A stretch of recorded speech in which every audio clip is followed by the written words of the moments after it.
algo en algún momento, que fue clínicas, gentilmente cedido por el profesor Massa, y a partir de ahí creo que, no sé si 3 o 4 coordinaciones lo tuvimos como lugar, y en el cual mañanas enteras de sábado, aparte de compartir un desayuno, teníamos para compartir trabajo.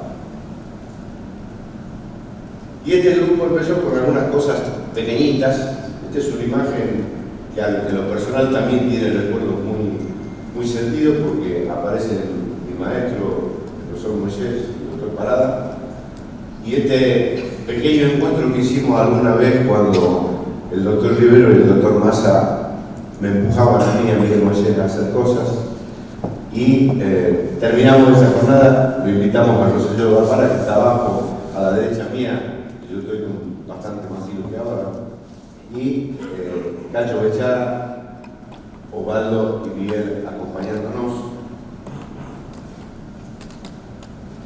Otro viaje en mi recuerdo muy importante fue nuestra ida a Ámsterdam. Aparece el maestro Guindín ahí en el medio, que también vaya un recuerdo muy importante para mí. Federico Seda, y nosotros, y Isidoro abajo en el Valle Rojo. Después continuamos, y también Miguel y Osvaldo me metieron en la cabeza armar una cosa rara, y a fines del 2001, ya un poquito antes que explote la bomba, armamos esto que se decide llamar Congreso Argentino de Farmacología y Neurofisiología de la Sexualidad Humana, algo larguísima, pero fíjense ustedes que en esa foto y ahí en esas caras van a ver muchos de nosotros que estamos acá acompañándonos y viviendo este momento. Otro momento, lugar que nos cobijó bastante, que fue el Ruemers, muchas reuniones últimamente, sobre todo, y lugar donde nos sentimos muy a gusto y agradecemos siempre estar. Y empezamos todos los que estábamos en algún lugar a participar de reuniones nacionales e internacionales, tanto de la Sociedad Argentina de Urología, la Confederación Americana, ISSM, etcétera, etcétera. Necesitaríamos quizás todo un día para pasar la cantidad de material que hay, en donde este grupo generó como primera cuestión, y creo como reflexión desde el punto de vista institucional, 3 expresidentes de la Sociedad Argentina, el doctor Massa, el doctor Rosenfeld y el fallecido Isidoro Robinson, un presidente de ISSM, Edgardo Becher, 2 presidentes de SLAM, el doctor Rivero aquí presente y el doctor Momeso, que era seguramente. Por tanto, creo que este pequeño grupo que empezó a trabajar desde lejos consolidó un esquema de trabajo que lo llevó a muchos de sus integrantes a ocupar lugares muy importantes en la urología. Pero creo yo que nuestro legado más importante a lo largo de los años fue lo que dejamos para después.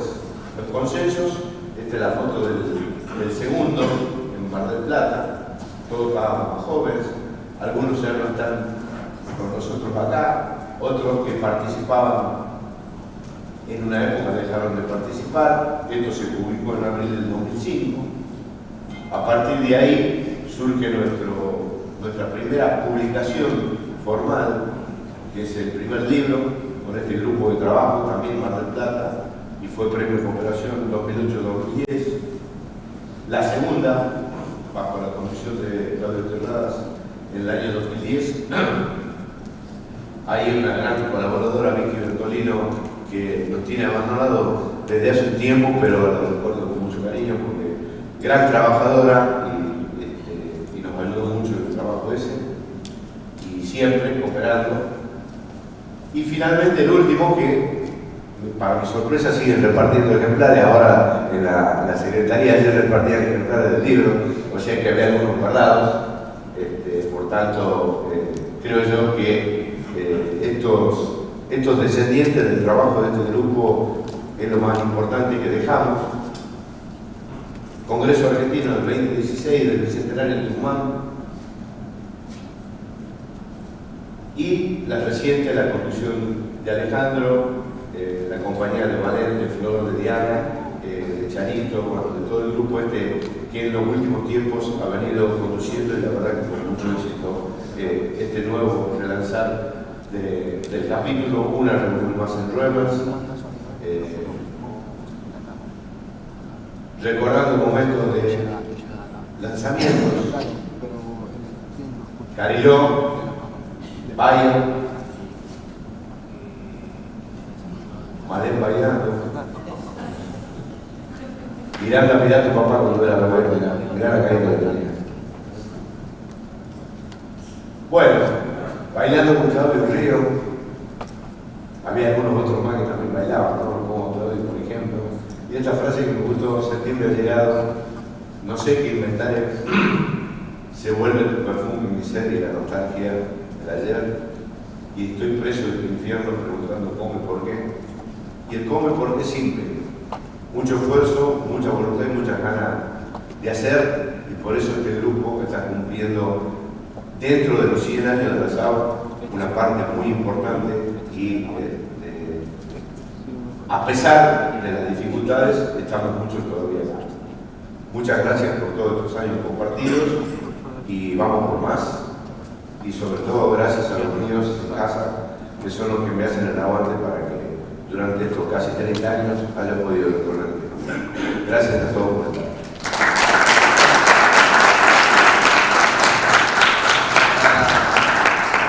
Invito a la secretaria del capítulo, una de las secretarias del capítulo, a Diana Petruca, que se acerque al panel, así hace entrega un recordatorio a los expresidentes del capítulo y pioneros del capítulo. Subí por favor el micrófono. Ahí.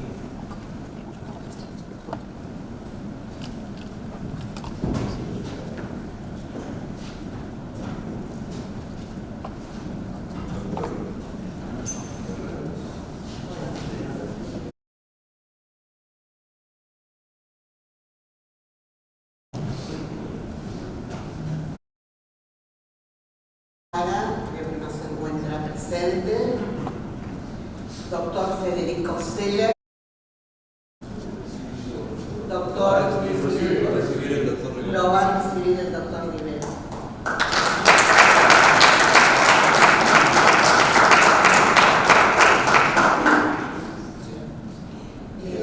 Doctor Rivera.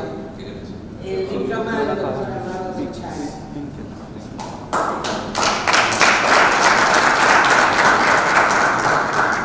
Bueno, no te sientes, Miguel. Doctor Miguel Alfredo Rivero.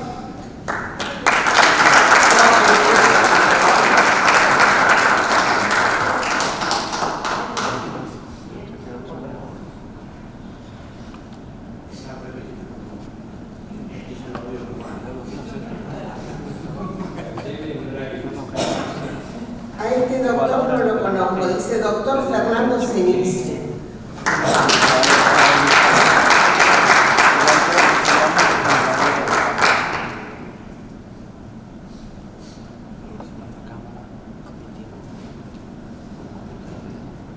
A este tampoco lo conozco, doctor Ernesto Grasso.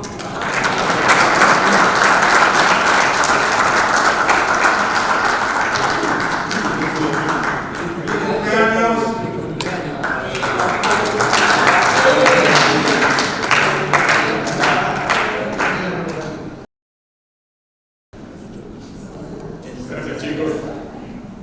¿Cómo pasa el tiempo? Hay una discusión, me gusta tu cumpleaños. Me dijeron que mañana, pero soy. Nadie me cree. Es tan grosso que necesita 2 fechas. Me estoy peleando con todos porque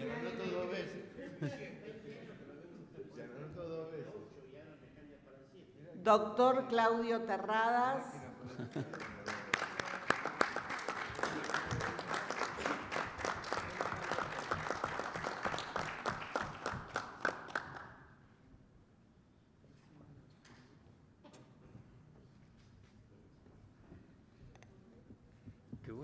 nosotros salimos en todas las fotos. Sí,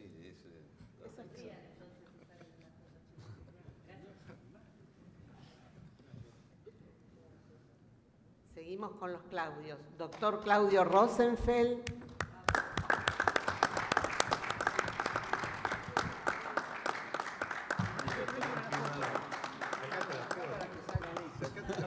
Al revés.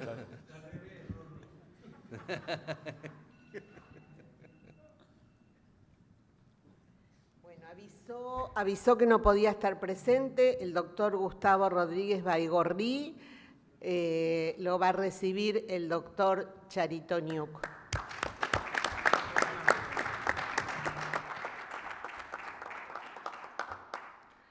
Doctor Carlos Nolasco.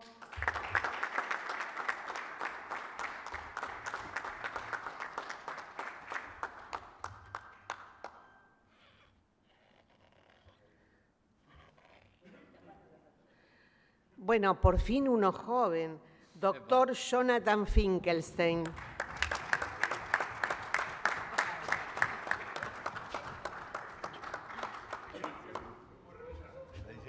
Ahí llega el amigo de Claudio. Ahí llega tu amigo.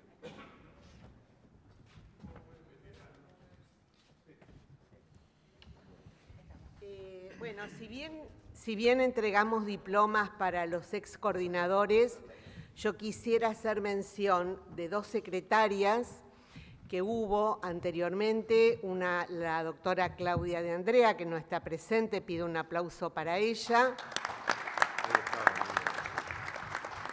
y la licenciada Lucía Báez, que durante muchos años fue secretaria. Acércate aunque sea para una foto. Acércate para una foto. Yo dos pequeños comentarios. Dale. Mientras se saca la foto, Lucía. Ya que estamos en homenaje, la primera mujer presente en nuestras reuniones fue la doctora Rachman y hoy sigue estando acá, lo cual les pido un aplauso para ella porque la verdad se bancó un buen tiempo, un montón de monos ahí.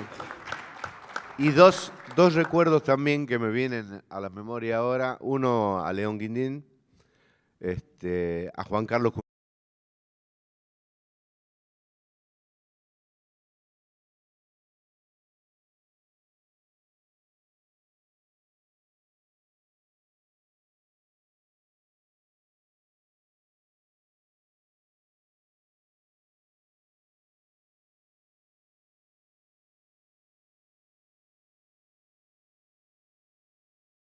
De la psicología que fueron agregados en algún momento de la historia del capítulo y que lo han enriquecido enormemente. Vamos a seguir con el cronograma científico y voy a presentar al doctor Jonathan Finkelstein, quien nos va a hablar de infertilidad y disfunciones sexuales eyaculatorias. Mientras me voy acomodando, agradezco a la SAU el espacio. Hoy me toca estar como coordinador del capítulo de fertilidad, pero obviamente con esta relación tan cercana con el capítulo de medicina sexual y calidad de vida.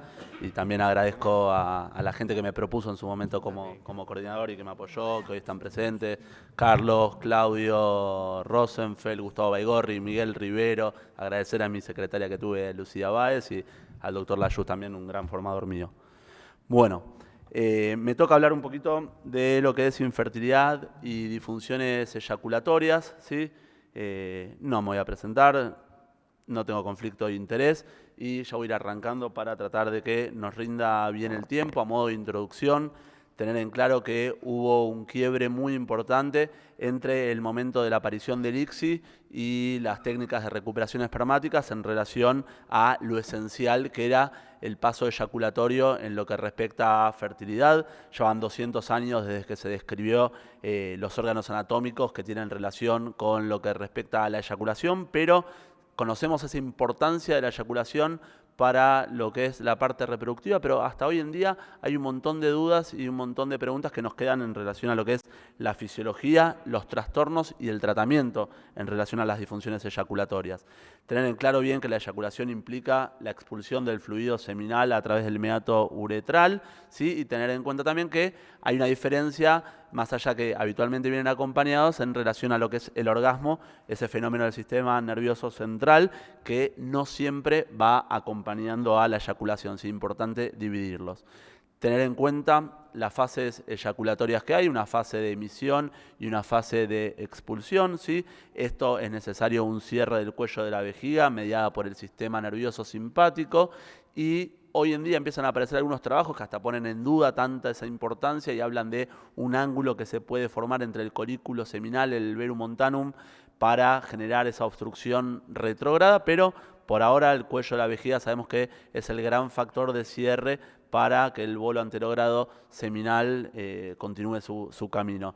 Tener en cuenta también que el semen está compuesto por diferentes secreciones, las mayorías otorgadas por lo que es la próstata, las vesículas seminales, y una mínima fracción a partir de las glándulas bulbouretrales y los espermatozoides.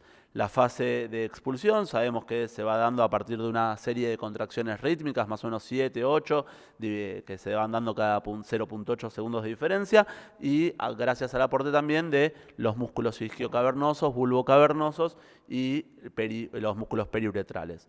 También, a modo de dejar ciertos factores de base para poder continuar con la charla, tener en cuenta el control neural eyaculatorio, ¿sí? Entender que lo que es la inervación desde T10 a L2, L3 tiene un gran compromiso en relación a lo que es la emisión, ¿sí? Sabemos que las fibras eferentes se van a fusionar, que vienen bilateralmente, se fusionan adelante de lo que sería en forma anterior para formar el plexo hipogástrico a nivel de L5 y a nivel del sacro, y a partir de las fibras postganglionales se van a dirigir a sus órganos diana para tener luego la funcionalidad. Entender también, que lo vamos a ver un poquito más adelante, que a partir de donde yo pueda tener lesiones medulares a diferentes sectores y también con diferente tipo de compromiso, ya sea completo o parcial, puedo llegar a tener una pérdida total o parcial de alguna fase de lo que es la eyaculación, ¿sí? Hay múltiples sistemas de neurotransmisores, ¿sí? A nivel espinal y supraespinal. Sabemos que está la serotonina, dopamina y diferentes neurotransmisores, pero sabemos que hay un rol central muy importante de lo que es la serotonina, sobre todo a nivel central, ejerciendo una función inhibitoria, más allá que a nivel periférico quizás actúa más a un nivel excitatorio. Hay 7 clases diferentes de receptores. Sabemos que hay receptores que quizás tienen un predominio mayor y están más vinculados con esta función eyaculatoria, ¿sí? Y sabemos que estos receptores están a diferentes niveles de lo que es el sistema nervioso, pero también a nivel de las vesículas seminales, conducto deferente, uretra, próstata. La serotonina, dependiendo, como decía antes, de a qué nivel de receptor va a trabajar, ¿sí? Va a haber una diferente funcionalidad. Sabemos que el receptor presináptico 5-HT1 tiene una función muy importante en lo que es su estimulación con la latencia eyaculatoria. Sabemos que también la estimulación del receptor 5-HT2 puede llegar a jugar un rol muy importante, y a partir de ahí se van derivando diferentes hipótesis en lo que respecta a hiposensibilidades de lo que son algunos receptores y una hipersensibilidad a la serotonina. Como nos enseñaron en la facultad, siempre una evaluación con una buena anamnesis, diferenciar cuando son trastornos primarios de secundarios sobre todo, tener en cuenta un historial clínico quirúrgico de ese paciente y tener en cuenta medicaciones actuales, pasadas y drogas también que pueden llegar a consumir. En lo que respecta al examen físico, va a depender obviamente lo que yo voy a dirigir en base a la sospecha que voy a ir tomando en esa anamnesis, pero tener en cuenta diferentes cuestiones a nivel de lo que es el examen físico. A nivel de lo que es el examen complementario, también voy a dirigir en base a las sospechas que yo vaya teniendo, en base al caso que voy a tener. No todo es examen complementario, ¿sí? Tener en cuenta también todo lo que es la parte psicógena, ¿sí? Sobre todo acá lo tenemos muy en cuenta en los capítulos con las presencias de las psicólogas y psicólogos dentro de los capítulos, ¿sí? La infertilidad sabemos que se asocia con dificultades en relaciones interpersonales, sociales. Ahí se juega mucho lo que es el ego, se juega mucho lo que es la autoestima, y hay una alta prevalencia de ansiedad y depresión en varones y mujeres que están rondando lo que son los problemas de infertilidad. A modo de revisión bibliográfica, en lo que me respecta a mí, yo me voy a focalizar sobre todo en la parte eyaculatoria, después el doctor Layuz va a hablar de la parte más relacionada a la parte eréctil, ¿sí? Una parte clave a través de lo que uno va viendo en lo que son las presentaciones y las publicaciones, tener en cuenta la necesidad de las herramientas validadas, ¿sí? Para poder generar comparaciones también entre estudios y poder estar todos hablando de lo mismo y tener una objetivación fundada, ¿sí? Con un buen respaldo académico y de las sociedades. Tener en cuenta que 1 de 6 varones con infertilidad va a tener disfunción eréctil o disfunción eyaculatoria según este review de Lotti. Bien, a partir de este trabajo del rol de las disfunciones eyaculatorias en los pacientes con infertilidad masculina publicada en el 2020, a partir de un N de 3.280 pacientes, se encontró una disfunción eyaculatoria en el 1.8% de los pacientes. Esas disfunciones eyaculatorias se fueron dividiendo en eyaculación precoz, en una dificultad para el paciente de eyacular intravaginalmente, ausencia de eyaculación, dividiéndola en aneyaculación y retroeyaculación, que es lo que voy a ir ahora desglosando un poquito a medida que vaya avanzando. Este trabajo también publicado, trabajó sobre 1.737 pacientes con infertilidad por factor masculino y fíjense que es un poquito mayor el porcentaje en lo que respecta a disfunciones sexuales graves, ¿sí? Pero en lo que respecta a mí, en la charla mía, en la parte de disfunciones eyaculatorias, vemos el porcentaje que es bastante parecido al anterior trabajo que iba presentando. Hablando un poquito de aneyaculación, ¿sí? Estamos hablando de la incapacidad de eyacular a través de cualquier forma de estimulación, ¿sí? Sabemos que hay una ausencia de la emisión seminal, el orgasmo suele también estar ausente y en diferentes trabajos lo podemos ver en el 0.14% de la población general y en el 0.39% de la población que consulta por infertilidad. Hay diferentes causas, ¿sí? Orgánicas, iatrogénicas y psicógenas. La aneyaculación psicógena, ¿sí? Solo puede ser solamente por la presencia del diagnóstico de infertilidad, que se empieza a alterar la función sexual en el paciente. Realmente muchas veces encontramos que son pacientes que consultan sin deseo de ser padres realmente y vienen quizás llevados por la presión social o por la presión de una pareja y una presión también psicológica que se puede llegar a dar en la relación sexual al tener relaciones sexuales dirigidas a lo que es la parte reproductiva, que eso después también lo vamos a charlar en otra sección de la charla. Tener en cuenta que estos pacientes con aneyaculación psicógenas pueden tener emisión nocturna de semen, ¿sí? Entonces, eso ya también me va a dar una pauta de ese paciente que el mecanismo estructural claramente está funcionando bien, sino que hay una causa psicógena dando vuelta. Como tratamiento, ¿sí? De la causa psicógena, la psicoterapia por supuesto va a estar presente, tratar de encontrar y dirigir la causa, mucha educación sexual, seguida de un tratamiento cognitivo-conductual. Ahí obviamente no me voy a meter yo tanto, sobre todo con la presencia de nuestras psicólogas, pero van a trabajar mucho en lo que es la relajación sistémica y ejercicios para concentrarse en lo que respecta a la sensibilidad, ¿sí? Trabajar mucho en lo que respecta al tacto y en lo que es la respuesta sexual y orgasmo en esos pacientes. La aneyaculación, en el 90% de los casos, la causa más común va a estar relacionada con lo que es la cirugía de la linfadenectomía retroperitoneal en pacientes por tumores de testículo, más allá que pueden haber otras causas quirúrgicas, sobre todo asociadas a cirugías colorectales, ¿sí? Y la lesión en la médula espinal. Con lo que respecta a la disección de los ganglios linfáticos, sabemos que la función eyaculatoria va a estar comprometida en aproximadamente 20% de los pacientes y puede haber un punto más importante en el porcentaje si existió una quimioterapia en esos pacientes que contribuyeron con la fibrosis retroperitoneal. Hubo una modificación con los años en la técnica quirúrgica que cada vez ayuda más a que se vea menos, pero sabemos que lo tenemos presente. La lesión de la médula espinal, hoy en día muy relacionada con los shock medulares en relación a los accidentes de tránsito, la mayoría de pacientes jóvenes, la función vascular y anatómica va a estar conservada, ¿sí? Y va a depender mucho a qué nivel de la médula va a estar el shock medular para saber si el paciente va a tener comprometida la fase de emisión, la fase de expulsión, si va a estar comprometida la erección también en esos pacientes. En lo que respecta a la terapia farmacológica para estos pacientes, va a depender mucho del éxito de la integridad de las fibras simpáticas que tenga ese paciente, pero además podemos llegar a convertir quizás una aneyaculación en una eyaculación retrógrada o también podemos llegar a lograr el bolo seminal de forma anterogrado. Existe existe lo que es el tratamiento de la estimulación vibratoria del pene, ¿sí? A partir de este dispositivo, combinado a través de la recolección seminal con un tratamiento de fertilización in vitro, con un ICSI, ¿sí? También para los pacientes lesionados medulares tenemos la electroeyaculación a través de la colocación de una sonda rectal para la estimulación prostática, también con la recolección del semen y pasar a un ICSI, o también puede ser una inseminación intrauterina. Y tenemos también diferentes técnicas de recuperación espermática. Después, cada uno, en base a su experiencia, va a tener sus preferencias. A través de este trabajo se trató de hacer un algoritmo para tratar de ver qué técnica es mejor. Ninguna técnica fue mejor que la otra en lo que respecta sobre todo al éxito del tratamiento, ¿sí? De fertilidad y lograr el embarazo. Después, cada uno tendrá, quedará para otra charla, sus preferencias por la técnica que quiera.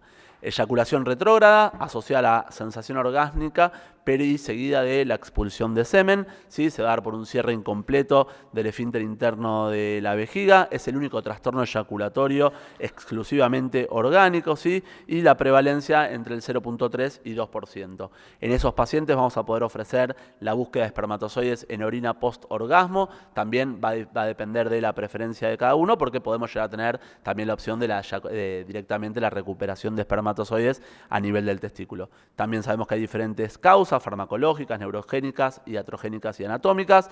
La diabetes es la causa, aparte de las iatrogénicas, más frecuente. Sabemos que dependiendo si es una diabetes tipo 1 o tipo 2, vamos a tener una mayor disfunción y una mayor incompetencia cérvico-esfinteriana. En un congreso de urología, por supuesto, no podemos dejar de hablar de lo que es la causa iatrogénica en base al tratamiento de hiperplasia prostática benigna, ya sea farmacológica o quirúrgica. Sabemos que hoy se está avanzando en técnicas no ablativas, ¿sí? Hay el único trabajo quizás con mejor evidencia científica comparando las diferentes técnicas es del Urolift y la aquablación, que hoy está creciendo mucho el Rezum, ¿sí? Y vemos que la diferencia entre el Urolift y aquablación en lo que respecta a la conservación es bastante amplia, ¿sí? Con la RTU prostática, que quizás hoy en día es uno de los más usados todavía, el 34% solo logran mantener. Hoy está creciendo y que se está acomodando como el gold standard el HOLEP cada vez más, ¿sí? Y vemos la diferencia que hay entre el HOLEP y la RTU de próstata es insignificante. Lo mismo con lo que respecta, por ejemplo, a lo que es el láser verde, ¿sí? En lo que respecta al tratamiento del cuello vesical incompetente, si la causa es farmacológica, retirar el fármaco si se puede, tener en cuenta los agonistas alfa-adrenérgicos. En mi preferencia la pseudoefedrina es la que yo más experiencia tengo con buenos resultados. Sabemos que 1/3 de los pacientes pueden llegar a responder y sabemos que la recolección, como decía antes, de orina a través de la micción o a través del cateterismo va a ser una opción. Con lo que respecta a eyaculación precoz, sabemos los factores etiológicos relacionados a la ansiedad, a la hipersensibilidad del pene y a los desequilibrios serotoninérgicos, como antes hablaba. Importante tratar de trabajar con elementos validados, ¿sí? Y en relación a trabajos que fueron evaluando en población de infertilidad y relacionándolo y poniendo el versus con lo que respecta a la población general, encontramos, usando este método de validación, como la prevalencia, por ejemplo, del 15% en la población italiana de eyaculadores precoces de pacientes infértiles es bastante parecida a la población general. En lo que respecta a tratamiento de eyaculación precoz, también la terapia conductual, los inhibidores de la recaptación de serotonina pueden ser a demanda o de forma permanente, ¿sí? Ahí obviamente entra en cuestión el tema de las aprobaciones FDA, europeas, si están indicados, si es off-label o no, quedará para otro capítulo. Tener en cuenta que diferentes medicaciones quizás tienen evidencia de alteración en lo que respecta al ADN del espermatozoide, la fragmentación, así que tener en cuenta ese dato también para lo que hacemos Ferti. La eyaculación retardada, otra de las patologías, ¿sí? Que en algunos casos puede estar mantenido el deseo sexual y la estimulación sexual, pero sabemos que, como decía antes, en pacientes con diagnóstico de infertilidad se puede ver alterada en la búsqueda del embarazo lo que es el deseo, lo que es la estimulación, sobre todo a medida que van pasando los ciclos y no se logra el embarazo. Con lo que respecta a la eyaculación retardada, sabemos que hay una gran cantidad de de causas, ¿sí? A mí me hace mucho ruido siempre ese típico paciente de infertilidad, quizás con una bastante distracción que tiene, que al ser un paciente joven quizás todavía logra mantener igualmente la erección por más que sea disperso y se distraiga, pero es un punto bastante importante a trabajar. En lo que respecta a la eyaculación retardada, son pacientes que habitualmente pueden alcanzar el orgasmo y la eyaculación con las relaciones sexuales, ¿sí? Y puede haber una relación muy importante de lo que ese paciente aprendió conductualmente con las masturbaciones, que después no lo encuentra en las relaciones sexuales y más todavía en un contexto de búsqueda de embarazo. Tratamiento, si la causa es farmacológica, como decía antes, si se puede la suspensión, ejercicios masturbatorios graduales y off-label también medicación. Tenemos una gran cantidad de medicación cuando, a mí me gusta decir siempre, cuando hay muchas opciones, que seguramente quiere decir que ninguna hace un efecto claro. Yo quizás ahí tengo un poquito más experiencia con bupropion, pero también quedará para otra charla. En lo que respecta a trastornos de eyaculación anatómico, pueden existir obstrucciones a nivel de la uretra por persistencias de lo que sería un quiste de línea media, por restos del conducto de Müller, disminuyendo el volumen eyaculatorio. ¿Sí? También pueden haber cálculos, calcificaciones, agenesias de los conductos eyaculadores, ¿sí? Y diferentes enfermedades a nivel de las vesículas seminales. Ausencia congénita bilateral de los conductos deferentes, muchas veces también se da asociado a la agenesia de las vesículas seminales o atresia de las vesículas seminales, conductos eyaculadores, por lo tanto también van a ser pacientes con bajo volumen eyaculatorio. Y como último, la anedonia eyaculatoria, ¿sí? Cuando la función reproductiva le gana la función de placer, empiezan ahí quizás muchos problemas en lo que respecta a lo que es la sensación orgásmica en lo que es la eyaculación. A no mirar por otro lado, los hallazgos estos destacan la importancia de una evaluación integral y un enfoque multidisciplinario. Es crucial que los urólogos consideren estos factores en su práctica clínica para ofrecer los mejores tratamientos y la investigación en esta área sigue siendo esencial para seguir avanzando con la compresión y también con el manejo de estas condiciones. Muchas gracias por el espacio y continúa el doctor Layuz.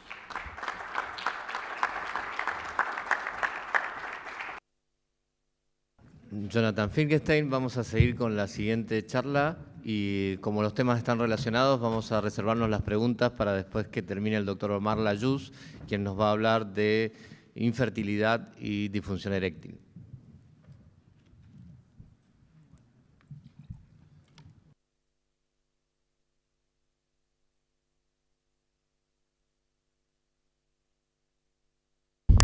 Buenos días, desde ya muchas gracias por la invitación.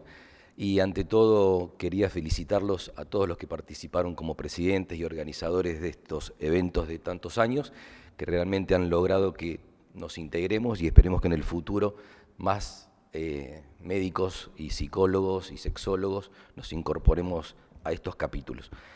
Yo voy a hablar de infertilidad y disfunción eréctil, me parece un tema que tenemos que saber, más que todo para la gente joven. Esta es una charla más para la gente joven y tenemos que entender que el impacto, ¿sí?, que tiene la infertilidad en la sexualidad. Y voy a empezar con una pregunta. Nos preguntamos cómo los tratamientos de fertilidad afectan la sexualidad de las parejas. ¿Tenemos ese interrogante cuando tenemos una pareja en el consultorio? ¿Cuán frecuente las parejas infértiles enfrentan sus disfunciones sexuales o están acostumbradas a tener este cambio de esta sexualidad placentera a una sexualidad reproductiva con todo lo que implica a nivel de la pareja? ¿Y cómo la infertilidad afecta la percepción de la satisfacción sexual en ellas? Entonces, también es entender o hacerles entender a las parejas que quizás sus cambios sexuales no son los correctos para la búsqueda, para el placer, para estar bien armoniosamente en la pareja. Y puse dos fotos. Una, nosotros en el consultorio, quizás tratando de entender la patología, tratando de resolver la infertilidad, y por otro lado, todo lo que podemos hacer en este consultorio y tiene una repercusión negativa en la pareja. Quizás esa detrás de escena, que es esa pareja en la cama, nosotros no la vemos o no la pensamos. La charla es enfocada a eso, intentar pensar qué pasa en la habitación de esta pareja, cómo influye la infertilidad en la vida sexual de las mismas. Entonces, una de las preguntas ¿Cuánto tiempo lleva de búsqueda? Voy a nombrar una serie de preguntas que hacemos siempre en la consulta. Quizás nos digan 3 años, 4 años, 5 años, y para nosotros es un número, podemos decir que cuanto más años, más repercusión o más problemas de fertilidad vamos a tener, pero no sabemos o no preguntamos qué influencia negativa tiene esos años de búsqueda en la sexualidad. Otra de las preguntas, ¿edad de usted? Le pregunto a la mujer, 38.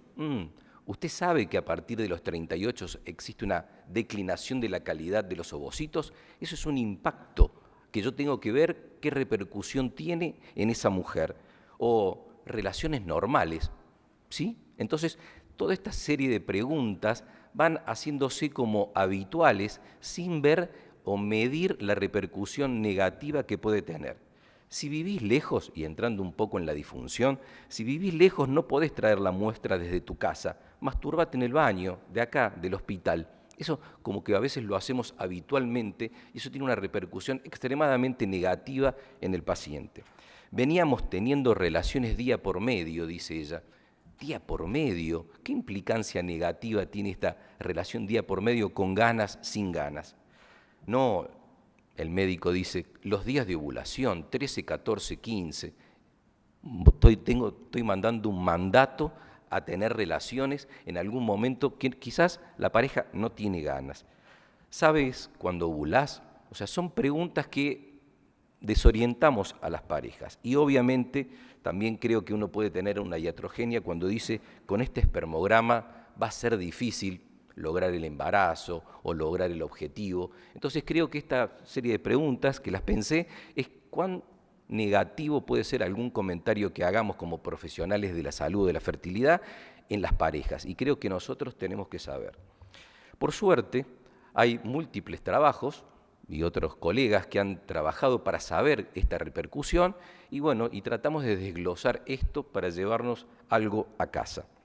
Voy a entrar con la definición. La definición de infertilidad es la imposibilidad de lograr un embarazo luego de un año de coitos regulares, 2 a 3 por semana, no protegidos.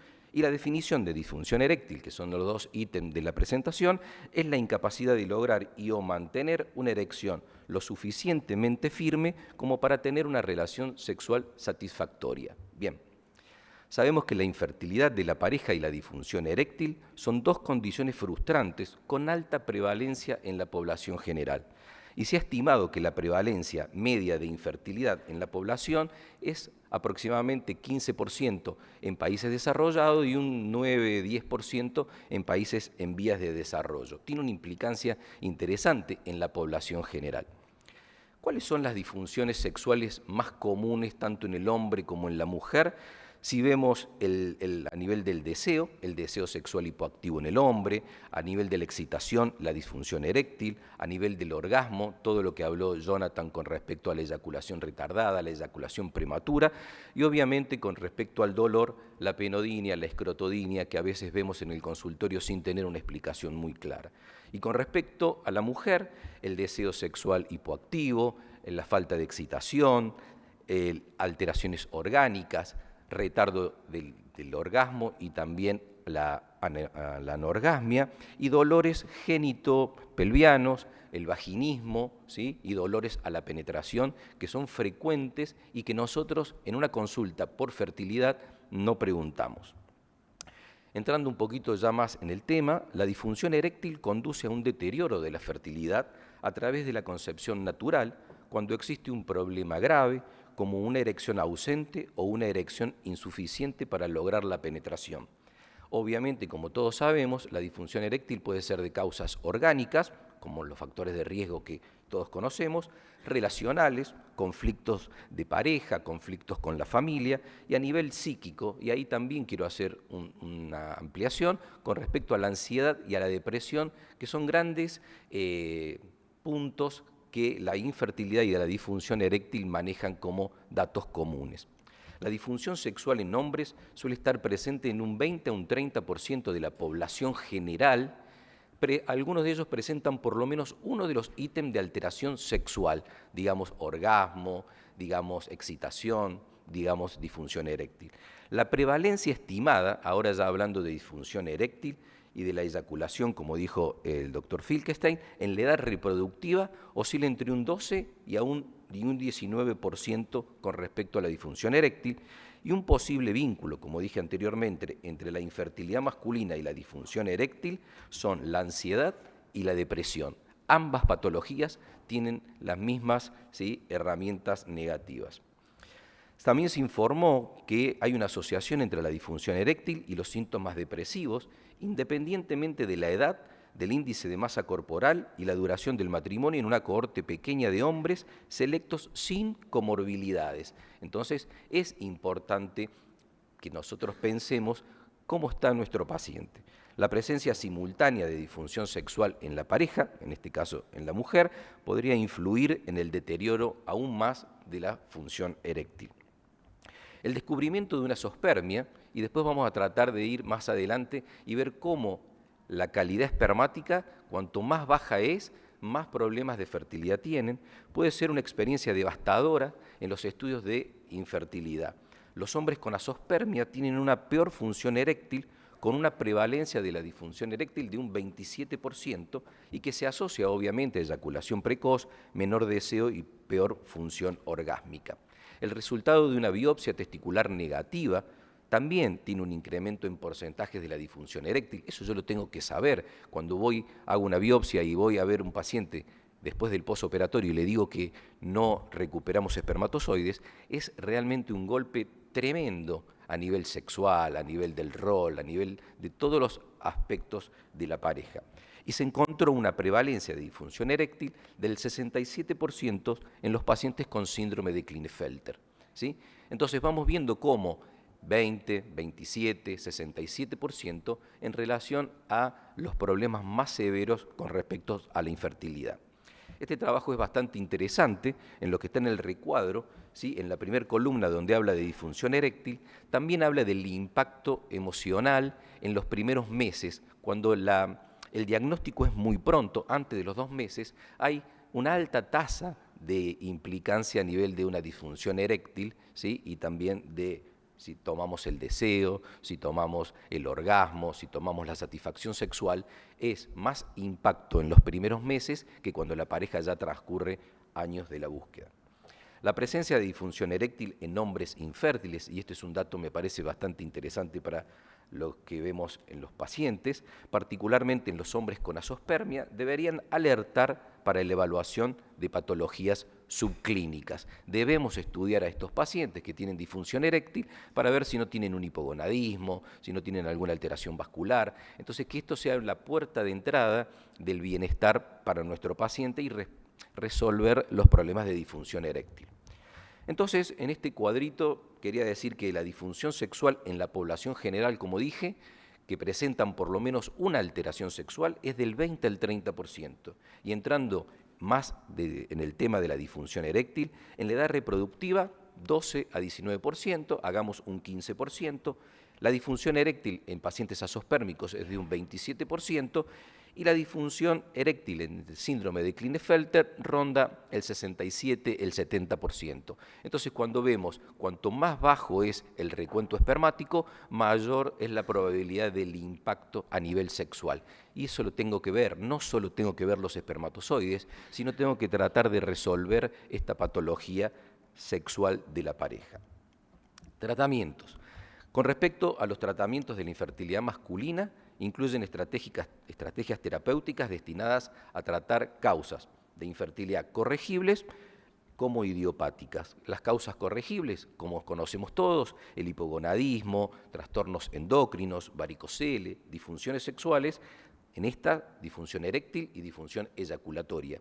Y lo puse en rojo, tratamiento psicosexológico.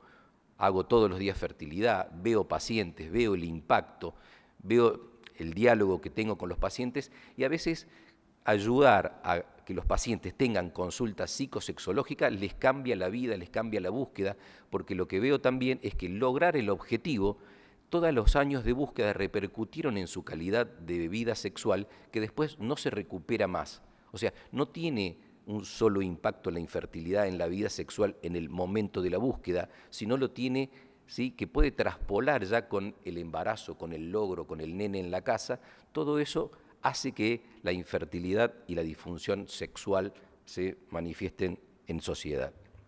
Obviamente, y no voy a hablar de los tratamientos de disfunción eréctil que todos sabemos, inhibidores de la fosfodiesterasa 5, drogas vasoactivas, vacuum, prótesis. Recién hablábamos con el doctor Jonathan que un paciente de 35 años con disfunción eréctil se le colocó una prótesis y 2 embarazos siguientes. O sea, nosotros podemos revertir este cuadro orgánico en disfunción eréctil y podemos revertir este cuadro psicógeno de la disfunción eréctil o del impacto de la sexualidad.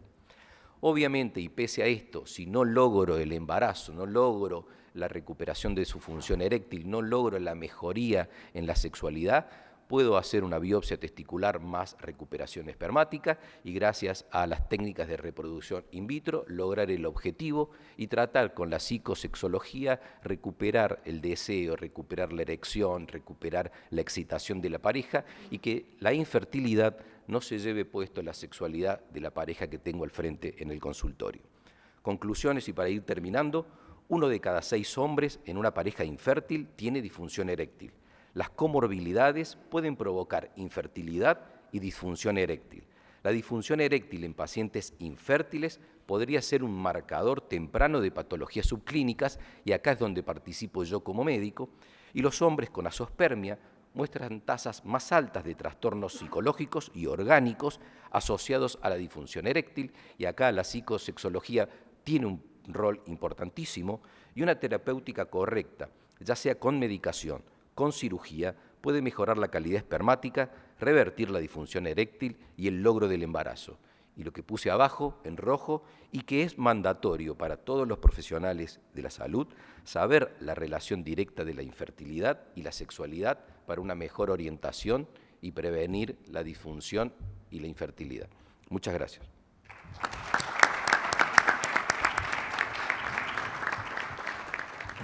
Bueno, mientras la licenciada Florencia Muchico se va preparando para darnos el toque psicológico de estas disfunciones sexuales asociadas a la infertilidad, hay tiempo para una sola preguntita porque estamos un poquito atrasados. Doctor.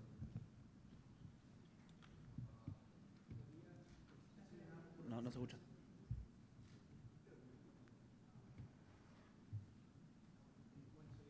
Córdoba, felicitaciones a ambos por la presentación, excelente, muchas gracias.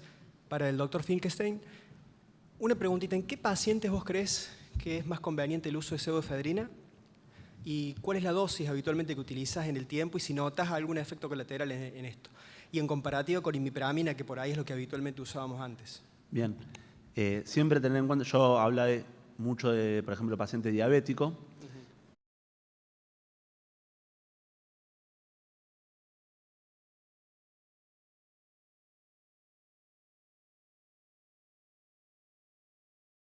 Pseudoefedrina, que es lo que se consigue más fácil, y 1 hora antes de tomar la muestra. Hay que diferenciar el paciente que lo hacemos como primer prueba, que quizás nunca tuvo una eyaculación anterógrada, para ver qué respuesta tiene. Si yo veo que tiene respuesta ese paciente, después muy probablemente le voy a pedir otro espermograma, pero con pedido de criopreservación de espermatozoides. Para mí es clave eso. Quizás ahí ya le evito al paciente una biopsia testicular o tener que recuperar espermatozoides de la orina, que no deja de ser un medio hostil para el espermatozoide. Entonces, para mí es clave eso. Y manejo, como te digo, loratadina con pseudoefedrina, histamino, corticoide L, y con esa dosis la verdad que tengo muy buena respuesta, pero tener en cuenta eso. Si es hipertenso, ahí ya se me complica un poquito también las opciones. Pero como única vez, de hecho, en la bibliografía habla de 5 o 7 días, habla de tratamientos quizás un poquito más crónicos.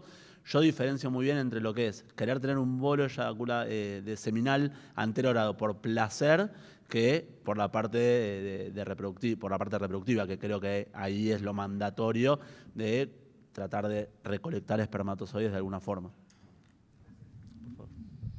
Yo tengo una pequeña pregunta, apelo a tu poder de síntesis. ¿Todavía hoy en día se sigue utilizando el electroestimulación rectal sobre todo y estimulación vibratoria, o con las nuevas técnicas de obtención de espermatozoides ya eso ha quedado en el pasado?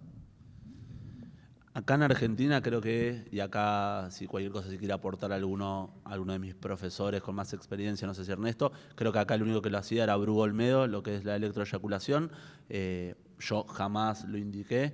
La vibroestimulación tampoco. A ver, creo que es muy importante entender que si es un paciente que habitualmente no tiene eyaculación, probablemente ese espermatozoide que va a venir en esa recolección es un espermatozoide que está hace mucho tiempo esperando salir.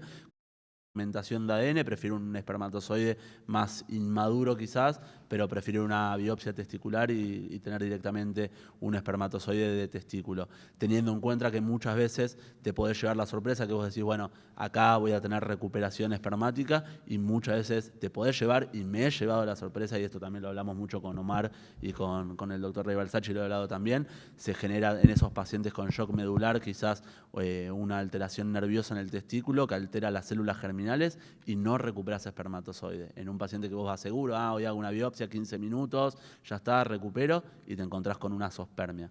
Pero la electroeyaculación me parece que es demasiado. En Estados Unidos hay un montón de publicaciones, se usa mucho, la prefieren sobre la estimulación vibratoria, por ejemplo, poblaciones de judíos religiosos, es una población que se hace bastante la electroeyaculación porque la prefieren antes que la vibroestimulación, pero acá en Argentina por lo menos creo que la experiencia es de Brugo y yo nunca usé, me parece demasiado. Ahí le van a dar un micrófono, doctora, si sale en la grabación. Bueno.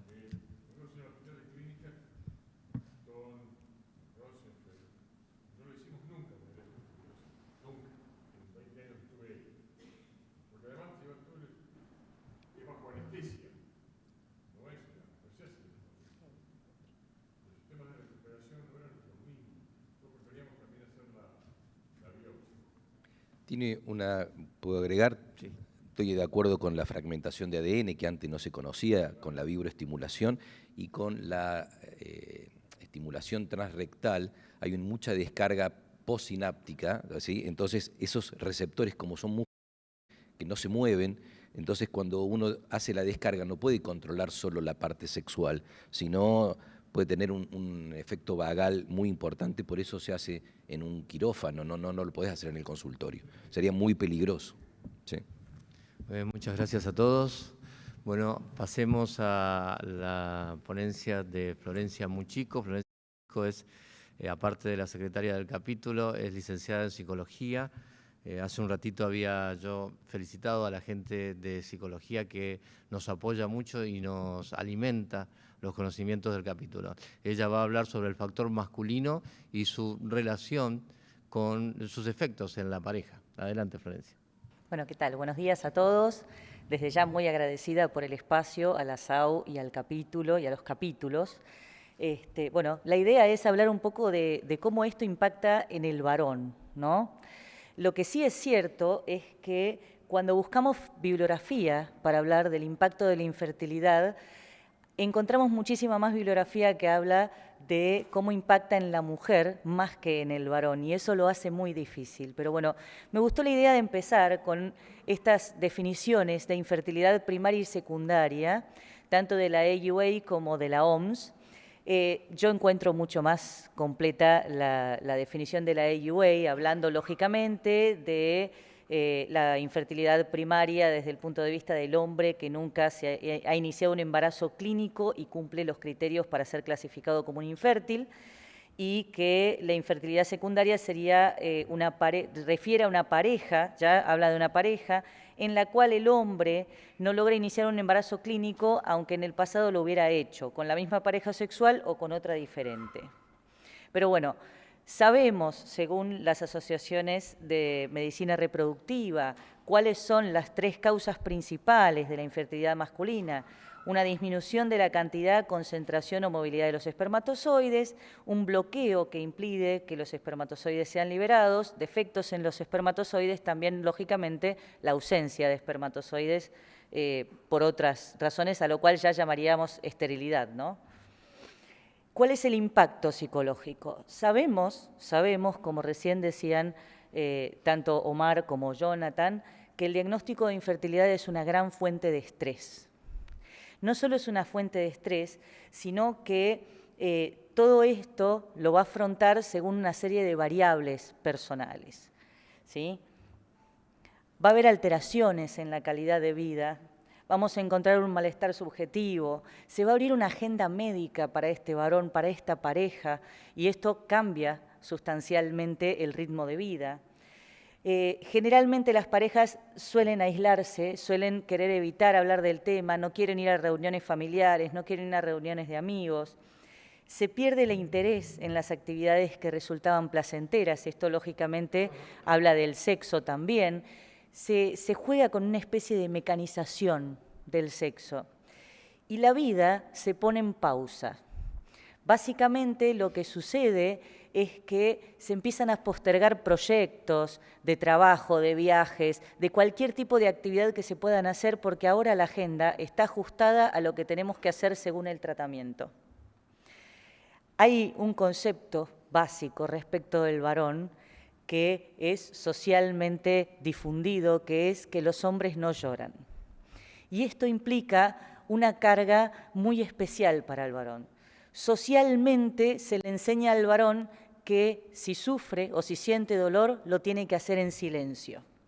Y cuando aparece un diagnóstico de infertilidad, cuando aparece un diagnóstico de azoospermia, el hombre tiene una doble carga.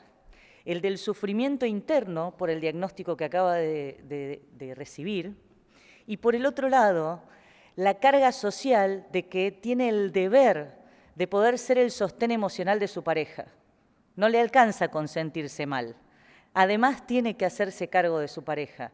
Esto es lo que se ve mucho dentro de la dinámica vincular. Ellas se muestran tremendamente preocupadas, creen que a él no le interesa o que no le da bolilla al tema y, sin embargo, lo que sucede es que ellos están muy centrados en cómo se siente ella. Obviamente, a partir de esta concepción de la infertilidad, se suele hacer también una asociación dentro del inconsciente colectivo entre la infertilidad como un sinónimo de potencia sexual o de capacidad sexual, y esto también marca un estigma.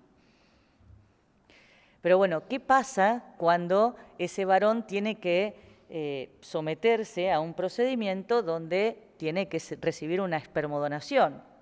Diferentes emociones que aparecen, ¿no? El shock, la incredulidad, la injusticia, la culpa, la sensación de culpa, de vergüenza, de rabia, de soledad, de desesperanza. Y hablando de culpa, y teniendo en cuenta, por ejemplo, que dentro de los lineamientos de diagnóstico y tratamiento de la AUA se considera, obviamente, dentro de lo que sería la zoospermia obstructiva, el tratamiento, digamos, la obstrucción post-vasectomía, el sentimiento de culpa con esa doble carga de sentir no solo que tengo ese diagnóstico de infertilidad, sino que yo mismo lo he provocado voluntariamente. Obviamente esto implica una crisis vital, implica un doble duelo, el de la fertilidad y el de la renuncia al hijo genético. Ese sueño de tener un hijo empieza a desaparecer y aparecen temores que son muy frecuentes, como por ejemplo, ¿voy a poder amar a ese hijo? ¿Me va a amar a mí de la misma manera? ¿Voy a poder tener algún tipo de participación en esa relación entre mi pareja y ese hijo? ¿O me voy a sentir excluido? De alguna manera, también incluso aparece muchas veces el temor respecto de la elección del donante y sus características fenotípicas, tratar de buscar que tenga características parecidas a mí. Temor a lo que va a ser la repercusión social y familiar respecto de estas cuestiones, ¿no? Y desde ese punto de vista, obviamente, todo debe ser trabajado siempre en equipo y siempre sabiendo diferenciar, obviamente en este caso, entre la terapia que se va a trabajar desde el área de la fertilidad y la terapia que vamos a trabajar desde lo sexual. Pero bueno, hay diferentes factores que podemos tomar globalmente involucrados en la interrelación entre la infertilidad y las disfunciones sexuales. La cuestión de la sensación de obligatoriedad de las relaciones sexuales. Lo tenemos que hacer ahora, es hoy, es este día, estar contando cuándo es el momento, cuándo estoy ovulando, cuándo no estoy ovulando, tiene que ser hoy a esta hora. Incluso a veces dentro de los mismos tratamientos de fertilidad a veces hay indicaciones específicas respecto de cuándo se debe tener relaciones sexuales. Al mismo tiempo, la imposibilidad de conseguir embarazo, estos dos factores terminan haciendo que las relaciones sexuales se conviertan en algo que ya no tiene sentido. Como hasta ahora el sexo era con un fin reproductivo, si no podemos tener hijos, deja de tener sentido querer tener relaciones sexuales, sentir deseo sexual. Y otro punto no menos importante, que tiene que ver con todas las dificultades en la comunicación que se dan en esta pareja y las dificultades que esto conlleva dentro del vínculo, ¿no? Porque hablamos poco, tenemos percepciones a veces fantaseadas del otro. Recién decía, el varón está preocupado por lo que le pasa a su pareja y su pareja piensa que a él no le interesa o que le resta importancia al tema. Pero bueno, si hablamos específicamente de cuáles son las disfunciones sexuales que podemos llegar a encontrar, que algunas de ellas fueron muy bien desarrolladas por los oradores anteriores, dentro de los trastornos del deseo nos vamos a encontrar lógicamente con el deseo sexual hipoactivo, hasta podemos encontrar trastornos por aversión al sexo. Dentro de los trastornos de la excitación, lógicamente nos vamos a encontrar con la disfunción eréctil. Los trastornos del orgasmo, lógicamente, nos vamos a encontrar con tanto con la eyaculación precoz como con la eyaculación retardada. Dentro de los trastornos de dolor se habla de dispareunia tanto en el varón como en la mujer, y en ese sentido sabemos que en el varón es raro encontrar una causa orgánica del dolor en las relaciones sexuales, y yo lo pienso más como un síntoma de conversión. Y después, obviamente, se habla de otras disfunciones sexuales no especificadas. En la valoración de la pareja infértil es importante identificar la presencia de disfunciones sexuales que podrían ser responsables de dicha fertilidad, así como evaluar el impacto que el diagnóstico y o el tratamiento de la infertilidad tiene en relaciones sexuales de la pareja. Lo que sí sabemos, y hay que destacar, según nos cuentan los autores de este artículo, es que sí es mucho más frecuente encontrar que las disfunciones sexuales se generan como causa de la infertilidad y no al revés. Pero bueno, ¿cuáles son esas disfunciones sexuales que se generan como causa de la infertilidad? La disfunción del deseo sexual, la disfunción eréctil, algunas alteraciones eyaculatorias. Lógicamente, si no puede eyacular, difícilmente pueda embarazar. La dispareunia, como recién decíamos, como síntoma de conversión. El vaginismo en la mujer. ¿Y cuáles serían los instrumentos que podríamos llegar a utilizar para evaluar? Primero, y como siempre, la entrevista o la anamnesis como elemento fundamental. Sobre todo teniendo en cuenta porque si vamos a aplicar diferentes inventarios, como el IEF, el SHIM, que es una versión reducida del IEF, que la limitación que tienen estos inventarios o estos instrumentos es que no tienen una concepción global completa de la situación. Entonces necesitamos, por ejemplo, complementarnos con escalas de ajustes de fertilidad, el Fertility Problem Inventory, el Fertility Quality of Life, o los cuestionarios de desajuste emocional y recursos adaptativos en infertilidad.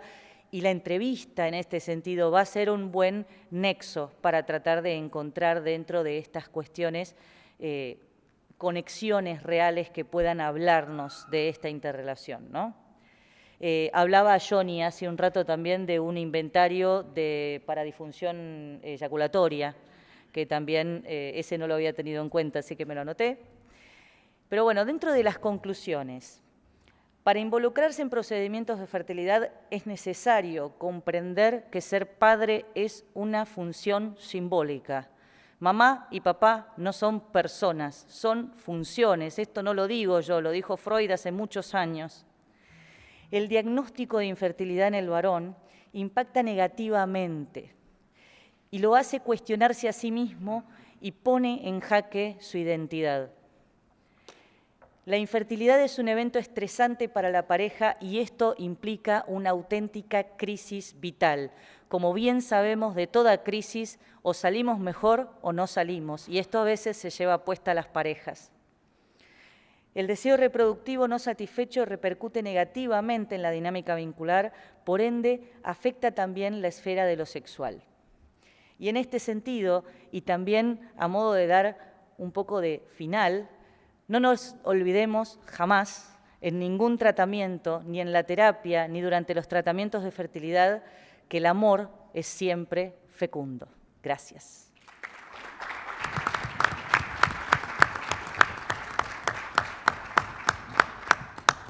Bien, es evidente la importancia de los factores psicológicos en todo tratamiento de fertilidad. Vamos a hacer como en la primera parte, Malén Pijuan nos va a hablar sobre el efecto sobre la calidad de vida y después vamos a hacer las preguntas sobre las dos exposiciones. Adelante, Malén.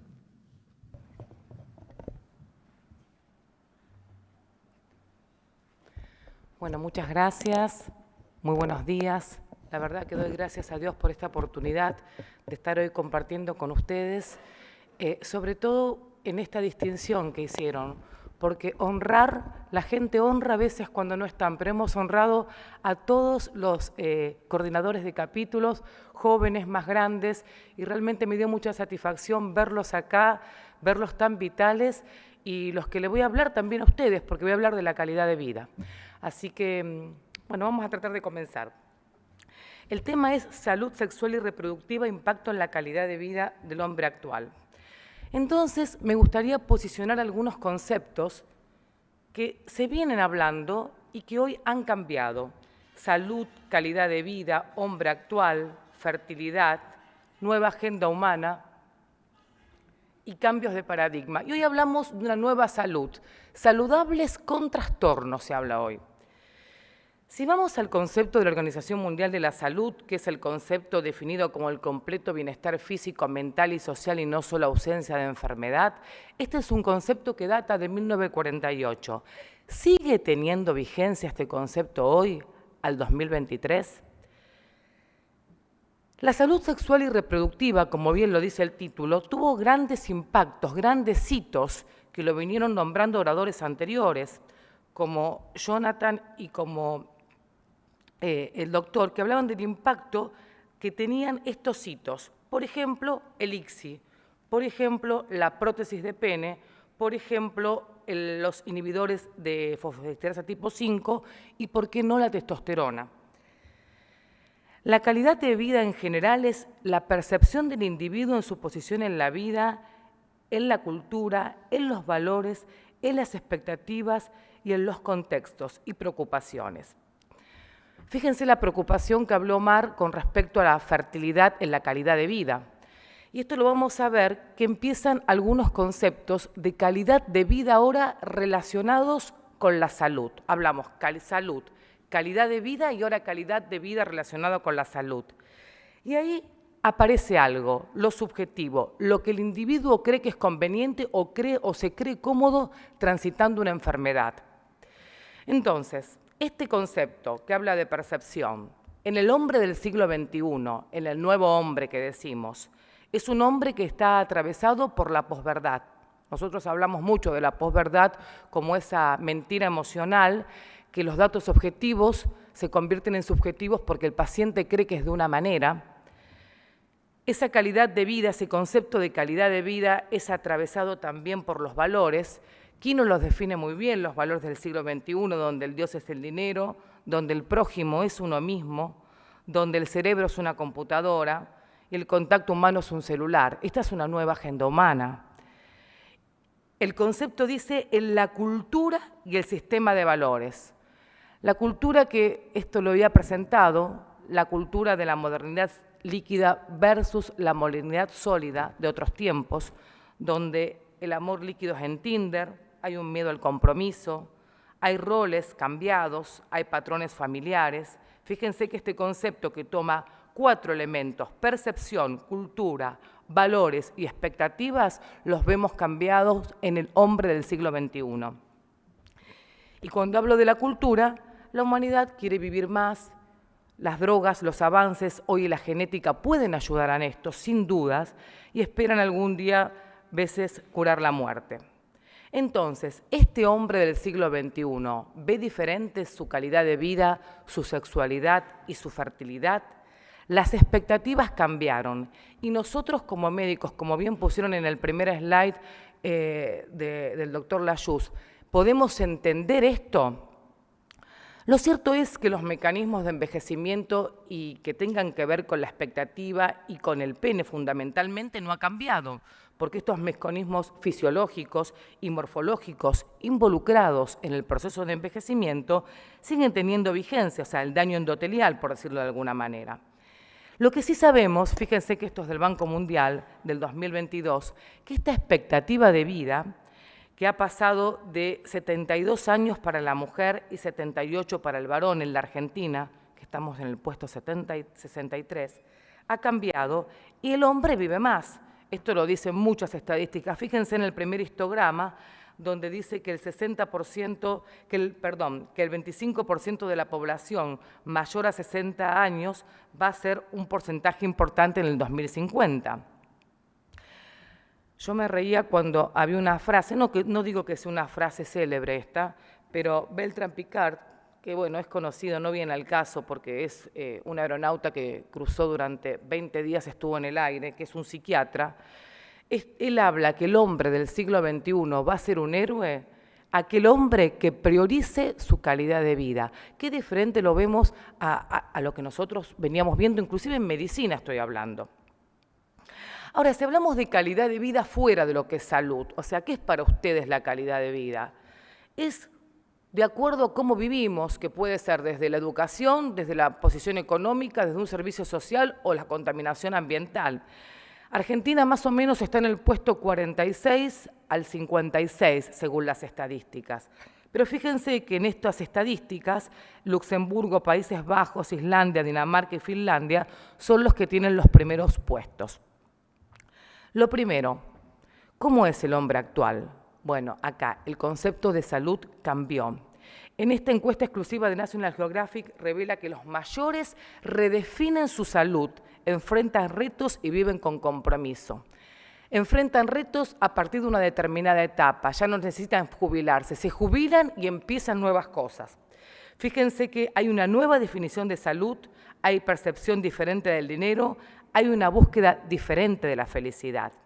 Entonces acá se confronta la edad biológica con la edad aparente. Esto creo que vamos a tener que hacer también en algún momento alguna charla. La edad cronológica ya sabemos que es la edad del cronos. Nacemos y con un DNI ya sabemos qué edad tenemos cada uno, lamentablemente, aquí adentro.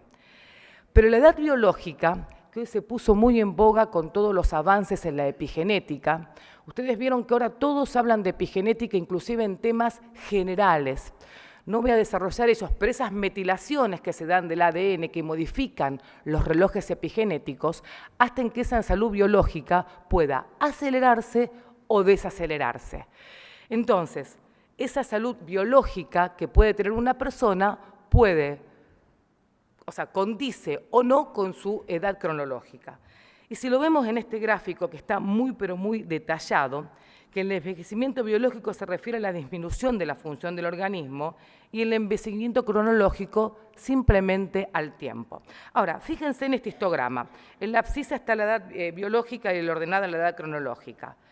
En la primera recta central coinciden, ambos tienen la misma edad biológica y la misma edad cronológica. Pero si se van más arriba, en los centenarios y supercentenarios, que son pacientes longevos, que tienen poco, por ejemplo, trastorno vascular o retrasan su trastorno vascular, van a tener una mayor edad cronológica y una menor edad biológica. Son los que parecen más jóvenes. O viceversa. Fíjense, los pacientes diabéticos, hipertensos, con insuficiencia renal, tienen poca edad cronológica y mucha edad biológica. Y por si fuese menos, hoy sumamos la edad mental y la edad social.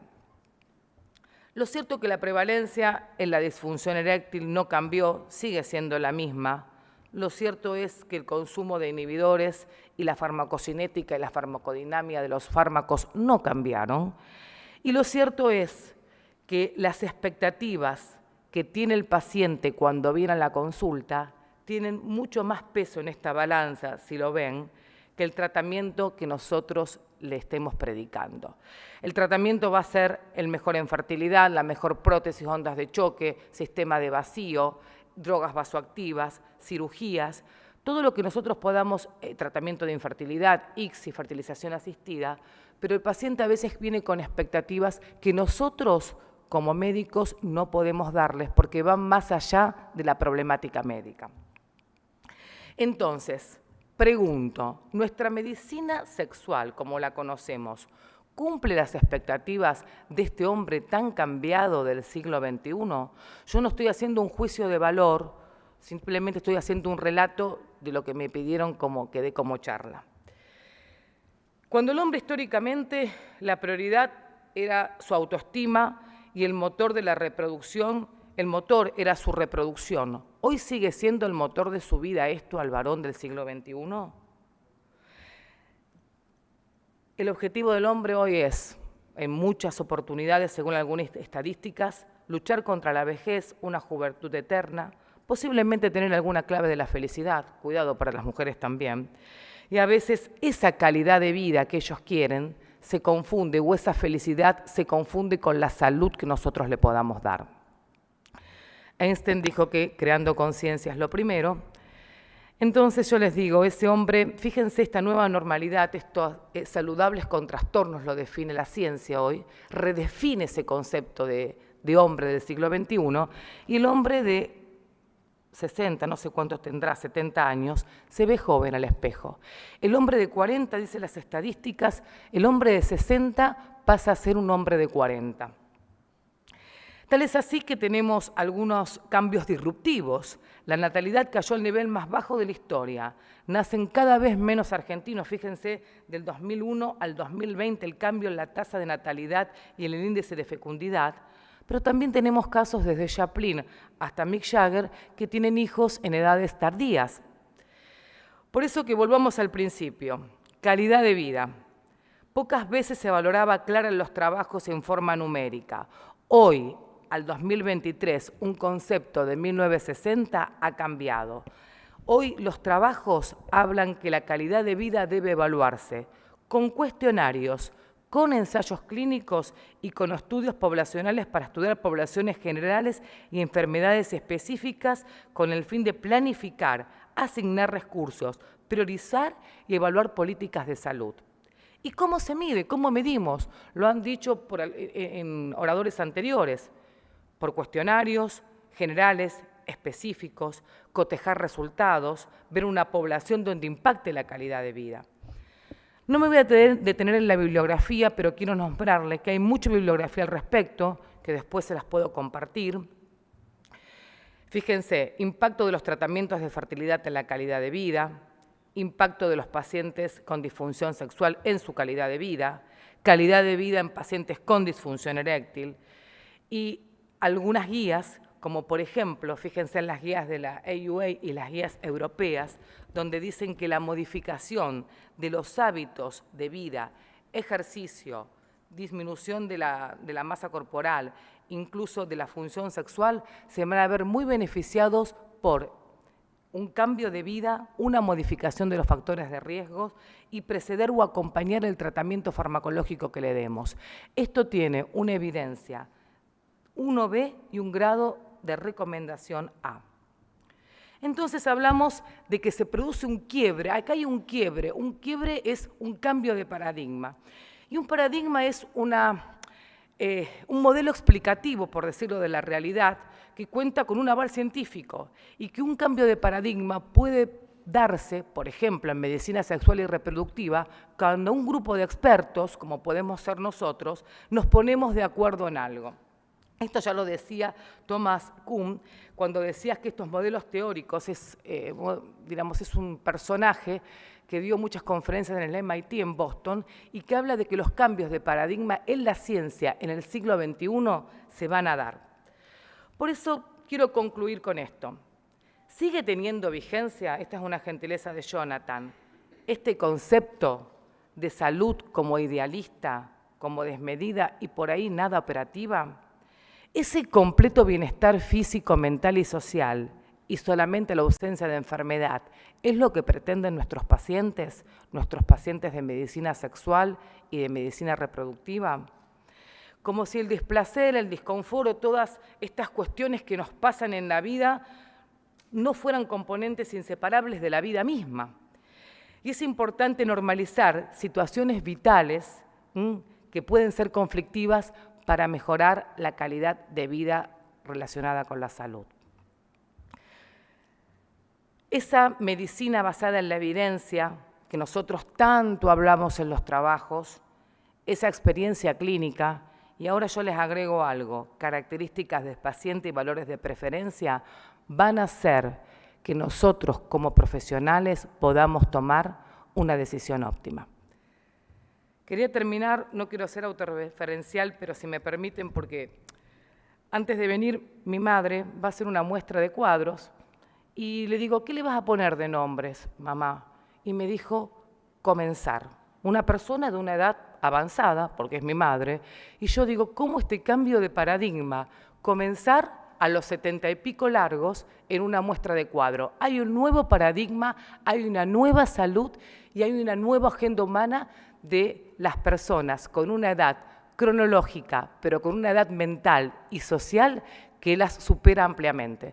Los invito a que tratemos un poquito más el tema de envejecimiento para nuevos encuentros y de los trastornos y los relojes epigenéticos que van a gobernar al hombre del siglo XXI. Muchas gracias.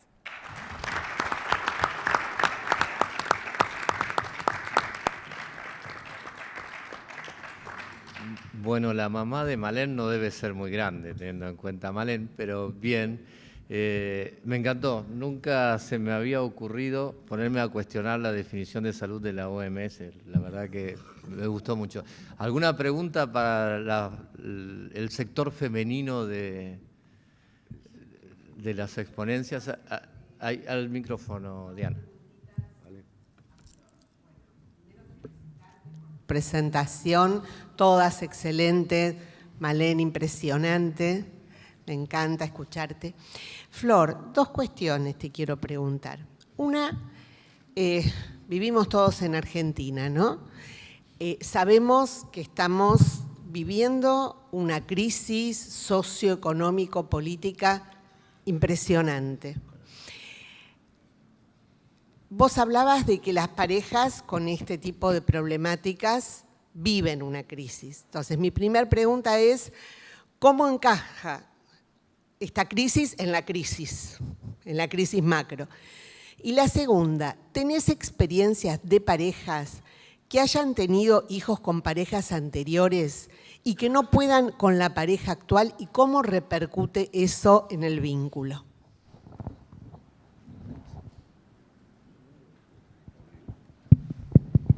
Bueno, desde ya gracias, Diana, por la pregunta. Respecto a la primera parte de la pregunta, sí, lógicamente, convengamos que los argentinos estamos como medio acostumbrados a vivir en crisis. Vamos a empezar por ahí, ¿no? A veces mejor, a veces peor, pero siempre... Acostumbrarme, pero... No, a lo que voy al acostumbramiento tiene un poco que ver con esta cuestión de que sabemos que nos va a pasar algo. Casi diría que es una indefensión aprendida lo nuestro. Pero sí, lógicamente, esto incrementa los niveles de ansiedad, incrementa los niveles de angustia. Obviamente los hace más propensos a tener una crisis de pareja, inclusive entre tantos artículos y tantas cosas. No lo incluí después en la presentación, pero había inclusive una tesis de grado de un abogado de Centroamérica, de Ecuador, si mal no recuerdo, que hizo toda una investigación respecto de cómo el diagnóstico de infertilidad aumenta la tasa de divorcios. Entonces, acordémonos que más allá de las crisis que uno está viviendo, esta es una crisis vital, desde lo personal y desde lo vincular. Y después, la verdad es que no he tenido demasiada experiencia respecto de estas cuestiones, pero sí he conocido un caso en particular donde después de haber tenido hijos y después de encontrarse en una nueva pareja, este varón con una obstrucción, digamos, una zoospermia obstructiva post-vasectomía, se encuentra ante esa posibilidad de volver a sentir que quiere volver a tener hijos y sentir toda esta cuestión de la culpa de lo que yo no puedo darte, y que lógicamente se tiene que trabajar mucho en la pareja, ¿no? No solamente desde el proceso de decisión de si vamos a enfrentar un tratamiento o no de fertilidad y si hay posibilidades de un rescate de esperma por punción de epidídimo o de sección testicular, sino también pensar cuál es nuestro proyecto de vida a partir de esas cuestiones. Doctor Gracias, Cenice. Flor. Más que una pregunta, primero felicito a Malén por la charla brillante. Me quedó picando el concepto y tiene que ver un poco también con lo que preguntó recién Diana, de la palabra antinatalidad y cómo esos dos extremos, en alguna slide ahí vimos la cara de Robert De Niro o de Mike Jagger, teniendo hijos con 80 años, y cómo vemos en nuestro consultorio y con mayor frecuencia quienes vemos estos pacientes, chicos de menos de 30 años, no importa si son varón o mujer o lo que fuere, y que quieren cuidar el gatito, vienen buscando una vasectomía y no les interesa muy mucho. No sé si pudiste ahondar más en el concepto ese de la antinatalidad, que creo que es un serio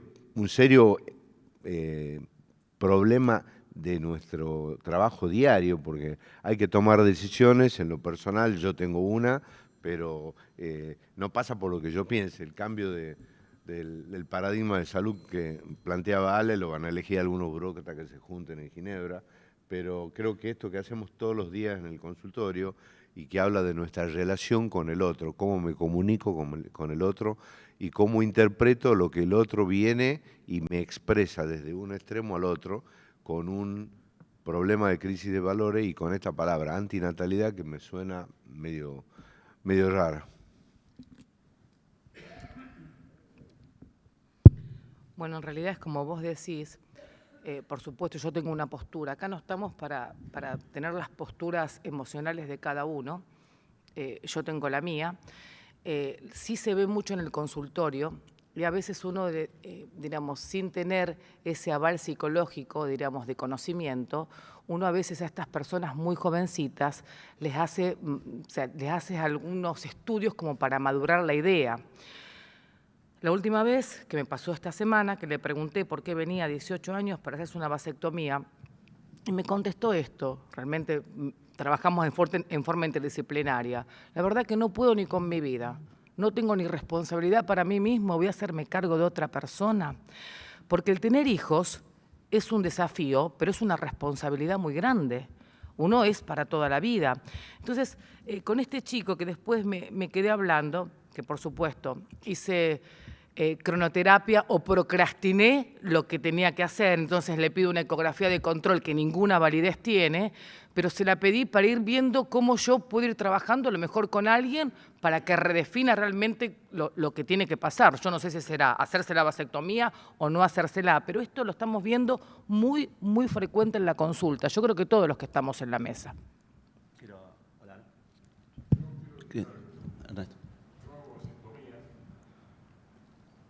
En gente a veces más joven de la que yo pensé que iba a tener que hacerlas. Explico el detalle, las probabilidades. Es muy difícil que yo trate de convencer a alguien que se va a querer hacer una vasectomía de que no se la haga. Pero sí trato de convencerlo de que congelen semen. Porque lo que vos dijiste es cierto. Uno no sabe lo que va a pasar a los 25 años, cuando a los 18 años yo tampoco sabía qué hacer con mi vida. La realidad era esa. Entonces, si no lo voy a poder convencer de que no se haga la vasectomía, le voy a explicar que existe la posibilidad de recanalización muy lejana, pero si no, que conserve semen. Y de él después decidirá si descarta el semen para tener lo que ellos dicen el hijo propio. Es otro concepto, lo entiendo. Pero yo no sé si uno tiene que decirle no te hagas una vasectomía, Porque vienen con un convencimiento los chicos de 25, 30 años, solteros, por supuesto. Dice, pero...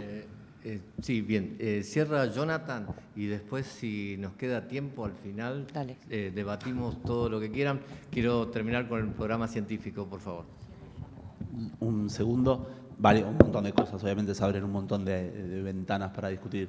Creo que nosotros no tenemos que convencer a nadie. Primero, la palabra convencer es demasiado fuerte. Después, con respecto a lo que se hablaba antes, no es lo mismo madurez sexual, madurez reproductiva, que madurez en edad. De hecho, si uno le abre los diarios, el 50% de las parejas separadas, divorcios con hijos, no pasan los gastos para los hijos y hay todo un conflicto económico. Entonces, ¿dónde está la madurez de ese varón de 50 años para haber tenido un hijo? No para tener un hijo. Entonces, creo que es muy amplio el concepto de a qué edad también es joven o uno es grande para tener un hijo o para decidir, pero bueno, nada, abierto al programa para otras discusiones en futuro. Creo que es una discusión súper abierta y que estaría bueno también que esté fuera de lo que es los programas de los capítulos, porque hoy todos los urólogos, o la gran mayoría de los urólogos, hacen vasectomías, ya no es solamente los que estamos acá. Entonces, bueno, ojalá que esa demanda de querer tener un espacio para charlar se nos dé acá también en la sociedad. Muy bien. Quiero presentarles con un gran gusto a una persona que no solo que es una excelente persona, sino también un excelente profesional y que ha sido en algún momento residente de mi servicio, el doctor Gonzalo Terol, y que le agradezco muchísimo que esté aquí con nosotros.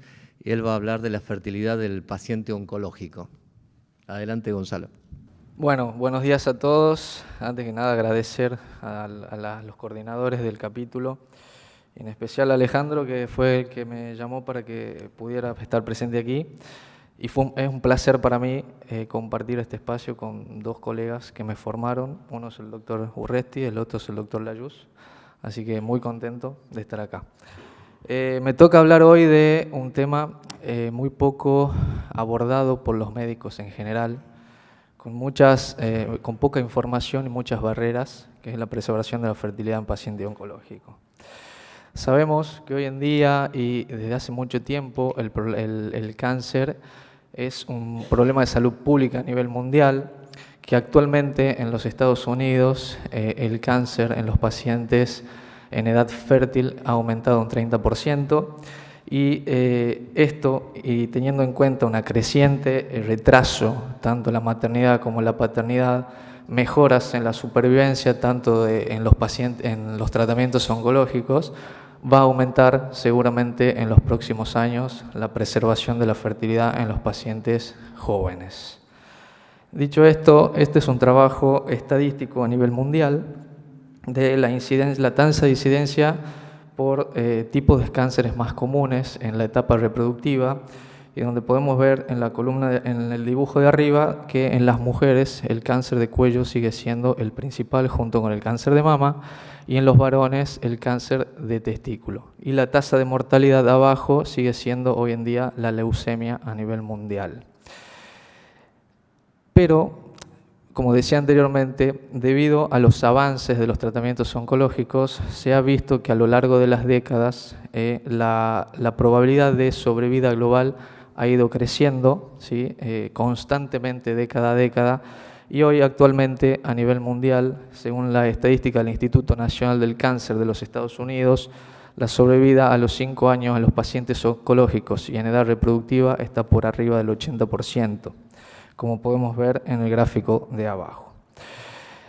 Pero no solamente es importante tener en cuenta que la tasa de mortalidad en estos pacientes ha disminuido año a año, también está aumentando la incidencia de estos tumores. O sea, estamos viendo con más frecuencia tumores en jóvenes, y eso tiene que ver mucho con la necesidad de informar para la preservación de la fertilidad en estos pacientes. Y lo que vemos que el más frecuente los tumores más frecuentes en el hombre a nivel por edad, sí, es obviamente el cáncer de testículo y los tumores oncohematológicos, que es lo que más está presente en esta edad. Entonces, esta doctora, Teresa Woodruff, que es una médica investigadora de los Estados Unidos, propuso en el año 2006 un término llamado oncofertilidad, que ella lo ve como una disciplina, ¿sí? Que se basa en el enfoque interdisciplinario entre la oncología y la medicina reproductiva. Básicamente lo que ella propuso en ese año es tener una vigilancia de estos pacientes, hacerles un seguimiento, ¿sí? Desde el momento que se le diagnostica el tumor hasta que hacen la criopreservación y posteriormente la utilización de ese material criopreservado. Justo ese mismo año también, por primera vez, ASCO propone las primeras pautas basadas en la evidencia de criopreservación, recién en el año 2006, que posteriormente fueron actualizando, ¿sí? Año a año, con la última actualización de criopreservación de la fertilidad en pacientes oncológicos en el 2018. No voy a hablar mucho de este cuadro, simplemente para que vean que la mayoría, la mayor parte de las sociedades más importantes del mundo ya tienen desde hace varios años pautado todas las recomendaciones en cuanto a criopreservación de la fertilidad en los pacientes en edad fértil. Y también la Asociación Americana y la Europea también se expresaron al respecto y desde hace varios años también proponen esto. Incluso la Asociación Europea la propone como un estándar, ¿sí? A la criopreservación, no solamente en tumores de testículo, sino en cáncer en general.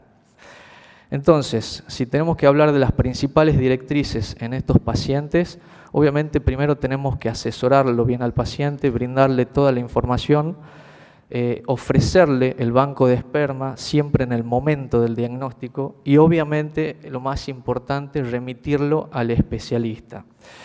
La criopreservación, como decimos, ya está considerada un estándar, se recomienda por lo menos 1 a 3 muestras, si son múltiples muestras mejor, y considerar siempre TC o micro-TC dependiendo de la alteración que tenga en el espermograma.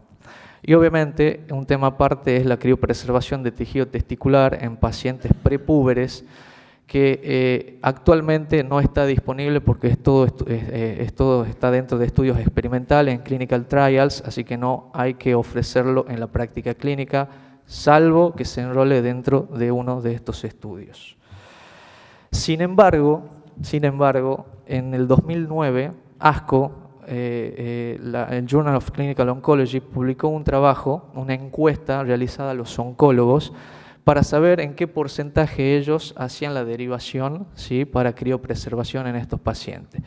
Y se ve que menos del 50% en ese año, ¿sí? Derivaba para criopreservar. La verdad, muy bajo. Y hoy en día, este es un trabajo publicado el año pasado, en el 2022, es un estudio chino multicéntrico de casi 2.000 oncólogos, ¿sí? Y otro tipo de especialidades, como cirujanos también, donde se pudo observar que solamente el 41% sabía cómo preservar, 32% recomendó criopreservar y solamente un 13% sabía dónde derivarlo al paciente. Entonces, evidentemente, estamos frente a muchas barreras, ¿sí? Hoy en día, incluso 2023, para que el paciente pueda llegar a criopreservar. Las barreras propias del paciente, los temores, el costo, los aspectos religiosos, obviamente el enfoque en la supervivencia, la falta de información por parte de los profesionales, que eso es muy importante, el entrenamiento y obviamente la falta de infraestructura, porque para poder realizar una criopreservación necesitamos una institución que tenga un biólogo que haga el examen in situ y podamos criopreservarlo en el mismo lugar, ¿sí? Entonces son muchas las barreras que hay que sortear. Y vamos a hablar un poco entonces de cómo impacta la quimioterapia en la fertilidad. Sabemos que la quimioterapia afecta a las células madres en división y esto produce un impacto perjudicial en la espermatogénesis que obviamente depende de la dosis. Y a grandes rasgos sabemos que en un corto plazo, una vez que se hace la quimioterapia, ya tenemos un daño genético, si hay mutaciones genéticas y aneuploidías, y a largo plazo ya hay muerte de células germinales, muerte de células somáticas, tanto células de Sertoli como células de Leydig, y también de células del intersticio del estroma testicular, ¿sí?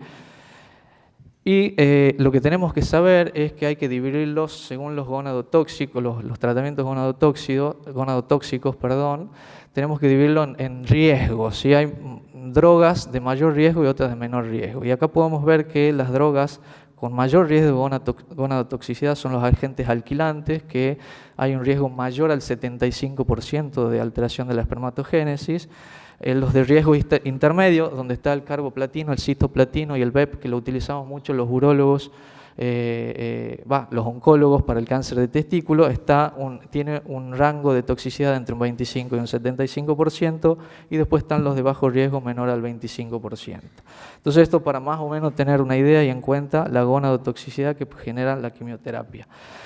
Esto es un estudio publicado en 2013 del impacto de la quimioterapia en la espermatogénesis en pacientes con cáncer de testículo, en donde se vio que los pacientes que eran sometidos a BEP dependía mucho la gonadotoxicidad en cuanto a la cantidad de ciclos que recibía. Se puede ver que si el paciente tenía 2 o menos ciclos, la recuperación de espermatozoides con respecto a antes de iniciar el tratamiento se veía recién a partir del año a valores habituales. Y si hacía más de 2 ciclos de BEP, la recuperación tardaba mucho más y tardaba aproximadamente 24 meses. Y en ese sentido también vamos a hablar de la droga más tóxica que se utiliza mucho en cáncer de testículo, que es el cisplatino, que ahora se está utilizando más carboplatino porque es un poquito menos tóxico que el cisplatino, pero también es dosis dependiente. Cuanto menos dosis, más posibilidad de recuperación en menor tiempo posible, y eso se puede ver en los gráficos de aquí abajo. Impacto de la radioterapia también. La radioterapia produce sustancias de oxígeno reactivo, que eso produce una peroxidación lipídica con daño en el ADN de las células inmaduras, y obviamente eso lleva, según la dosis, a alteraciones en la espermatogénesis. Que fíjense acá, con pocas dosis de radiación a nivel pelviano y testicular, ya tenemos alteraciones severas de la espermatogénesis, incluso con más de 20 Grays ya hay daño de células de Leydig, que eso nos puede llevar también a un hipogonadismo. Entonces, voy a hablar un poquito de un algoritmo sencillo que básicamente si tenemos un paciente oncológico, tenemos que evaluar el riesgo de toxicidad de las drogas y asesorarlo al paciente. Si el paciente nos refiere que hay que criopreservar, nosotros tenemos que ver el paciente, la edad del paciente, si es prepuberal o pospuberal. Como había dicho, si es prepuberal, hay que lamentablemente hoy en día enrolarlo en algún clinical trials, y si es pospuberal, hay que ver si puede o no puede eyacular el paciente. Si puede eyacular el paciente, se ven si hay espermatozoides en semen y se criopreserva. Si no puede eyacular el paciente, se le propone hacer un TC o micro-TC. Si no puede eyacular el paciente, obviamente, como hablaron anteriormente, está la posibilidad de hacer una técnica de eyaculación, como vibroestimulación o electroestimulación, que bueno, hoy en día no se está haciendo mucho. Y la otra opción, ¿sí?, es directamente, si hay espermatozoide, criopreservarlo o hacer un TC o un micro-TC en esos pacientes. Vamos a hablar un poquitito de oncotese. Este es un término que lo propuso el profesor Mark Schrader. Mark Schrader es un urólogo alemán que trabaja actualmente en Berlín, que él, basado en un estudio publicado por Peter Chan en el 2001, donde se hicieron extracción de espermatozoides testiculares en pacientes azospérmicos posterior a la quimioterapia, en ese estudio pudieron observar que en 9 de 17 pacientes se pudo criopreservar espermatozoides. Y en base a este estudio, Mark Schrader dijo, bueno, pero ¿por qué no lo hacemos antes de la quimioterapia en estos pacientes? Y él presentó una serie de casos en el año 2002 de pacientes azospérmicos con tumores de células germinales, y observó en esos pacientes que le hicieron el TC que en 6 de 14 pacientes se pudo obtener espermatozoide, casi un 50%. Y ahí se propuso el término de oncotese en ese momento para hacer referencia a la extracción de espermatozoide en un contexto de tumor de testículo, pero actualmente eso ya se extrapoló a no solamente a tumor de testículo, sino en pacientes azospérmicos con otro tipo de cánceres que presentan en ese momento. Entonces, básicamente, ¿cuáles son los efectos de los tumores testiculares en la espermatogénesis? Sabemos que algunos tumores producen secreción de hormonas y eso aumenta los niveles de estradiol en el testículo y producen ya una alteración en la espermatogénesis. Interrupción del eje hipotálamo hipofisiario por aumento o disminución de la secreción de sus hormonas. Daño en la barrera hematotesticular y anticuerpo antiespermatozoide, que eso también perjudica la espermatogénesis. Y por supuesto, marcadores proinflamatorios que llevan daño también en el ADN produciendo fragmentación. Todo esto, tumor de testículo, es el efecto del tumor. Tenemos predictores de espermatogénesis en estos pacientes. Este estudio fue presentado en el 2018, en un estudio donde se evaluó los factores que podían predecir, ¿sí?, la recuperación de espermatozoides en estos pacientes, y se observó que la espermatogénesis dentro del testículo estaba presente en 1.4% y a medida que nos íbamos alejando del tumor empezábamos a tener mayor porcentaje de espermatozoides en el testículo.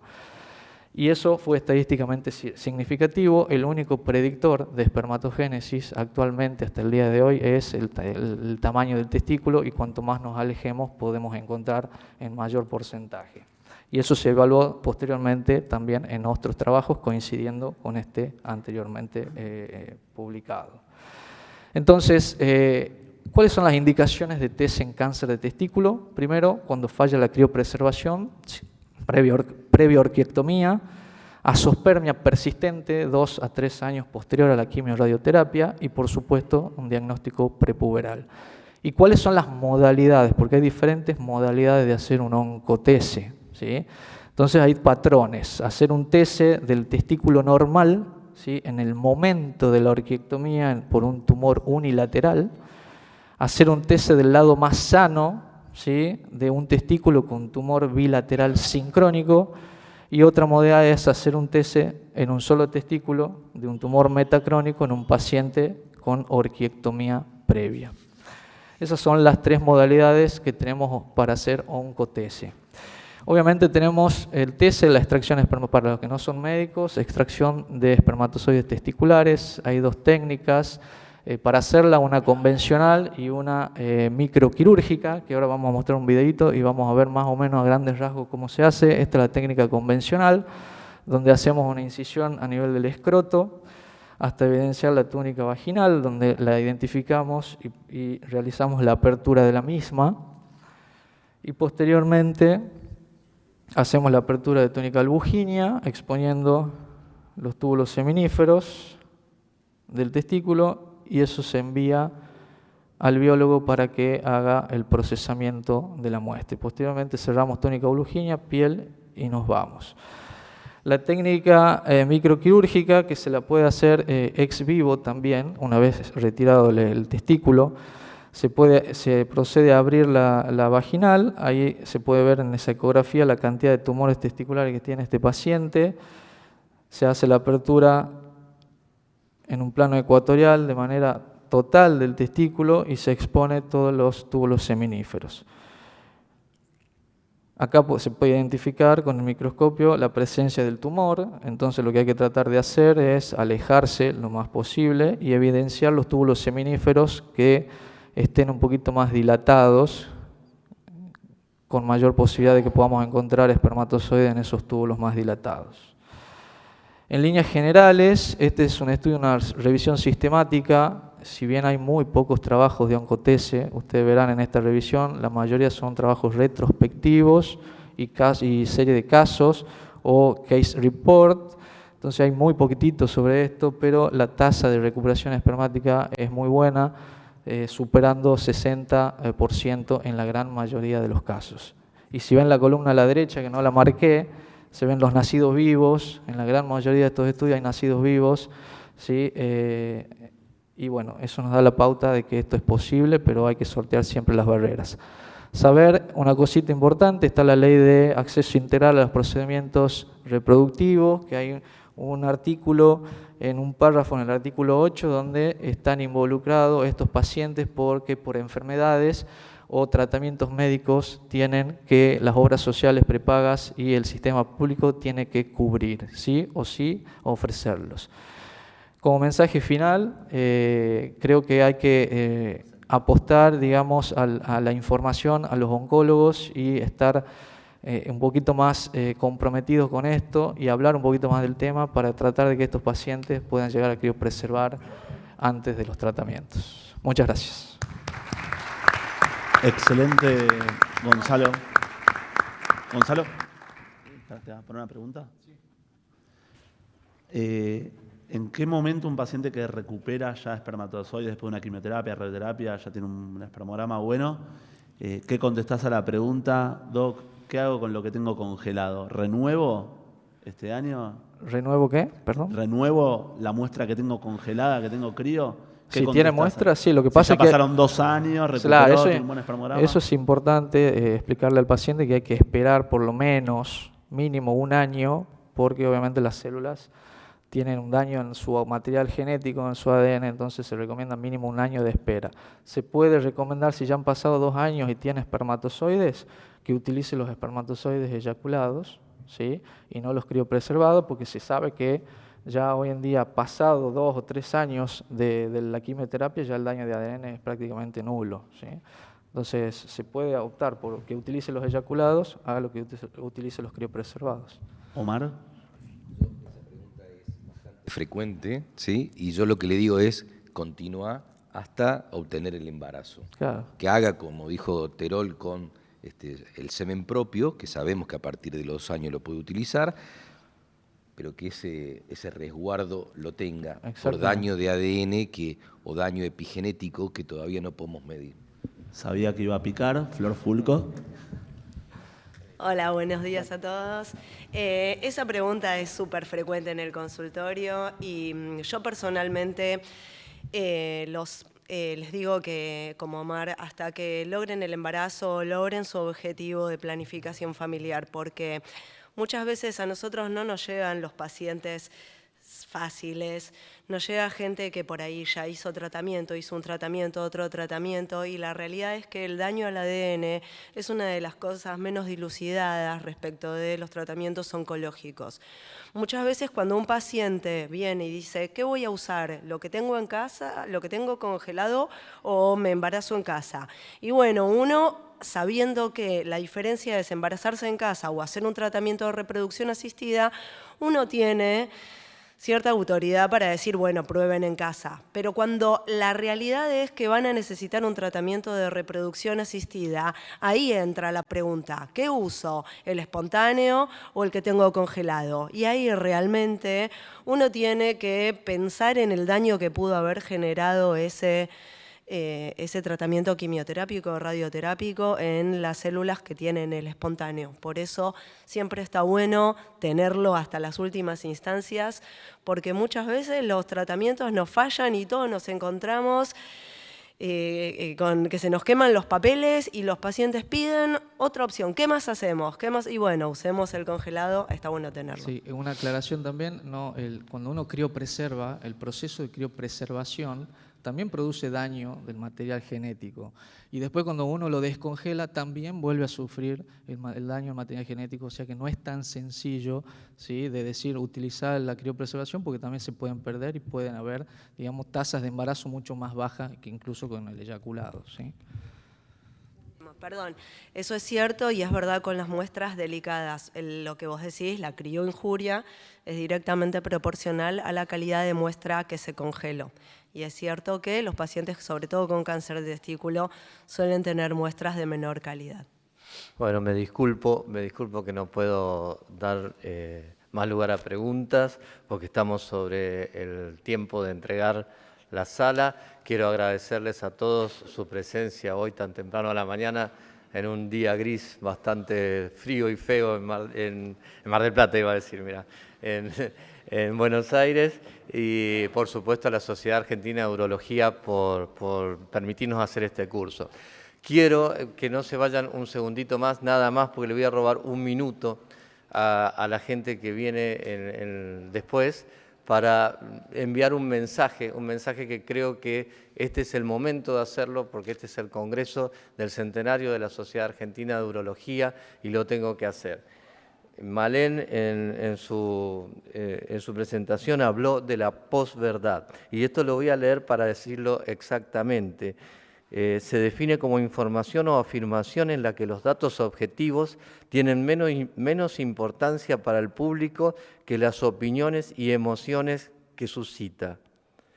Disputa y falsificación de la realidad o veracidad, dándole una importancia secundaria a la verdad. En resumen, sería la idea según la cual el que algo aparente ser verdad es más importante que la propia verdad. ¿Por qué recalco el tema de la posverdad que rescato de tu presentación, Malén? Porque desgraciadamente, si bien estamos en el tiempo de la posverdad, la medicina sexual se encuentra particularmente afectada por la posverdad. Y esa es una gran preocupación que yo tengo desde el capítulo de medicina sexual y que la Sociedad Argentina de Urología como sociedad científica tiene.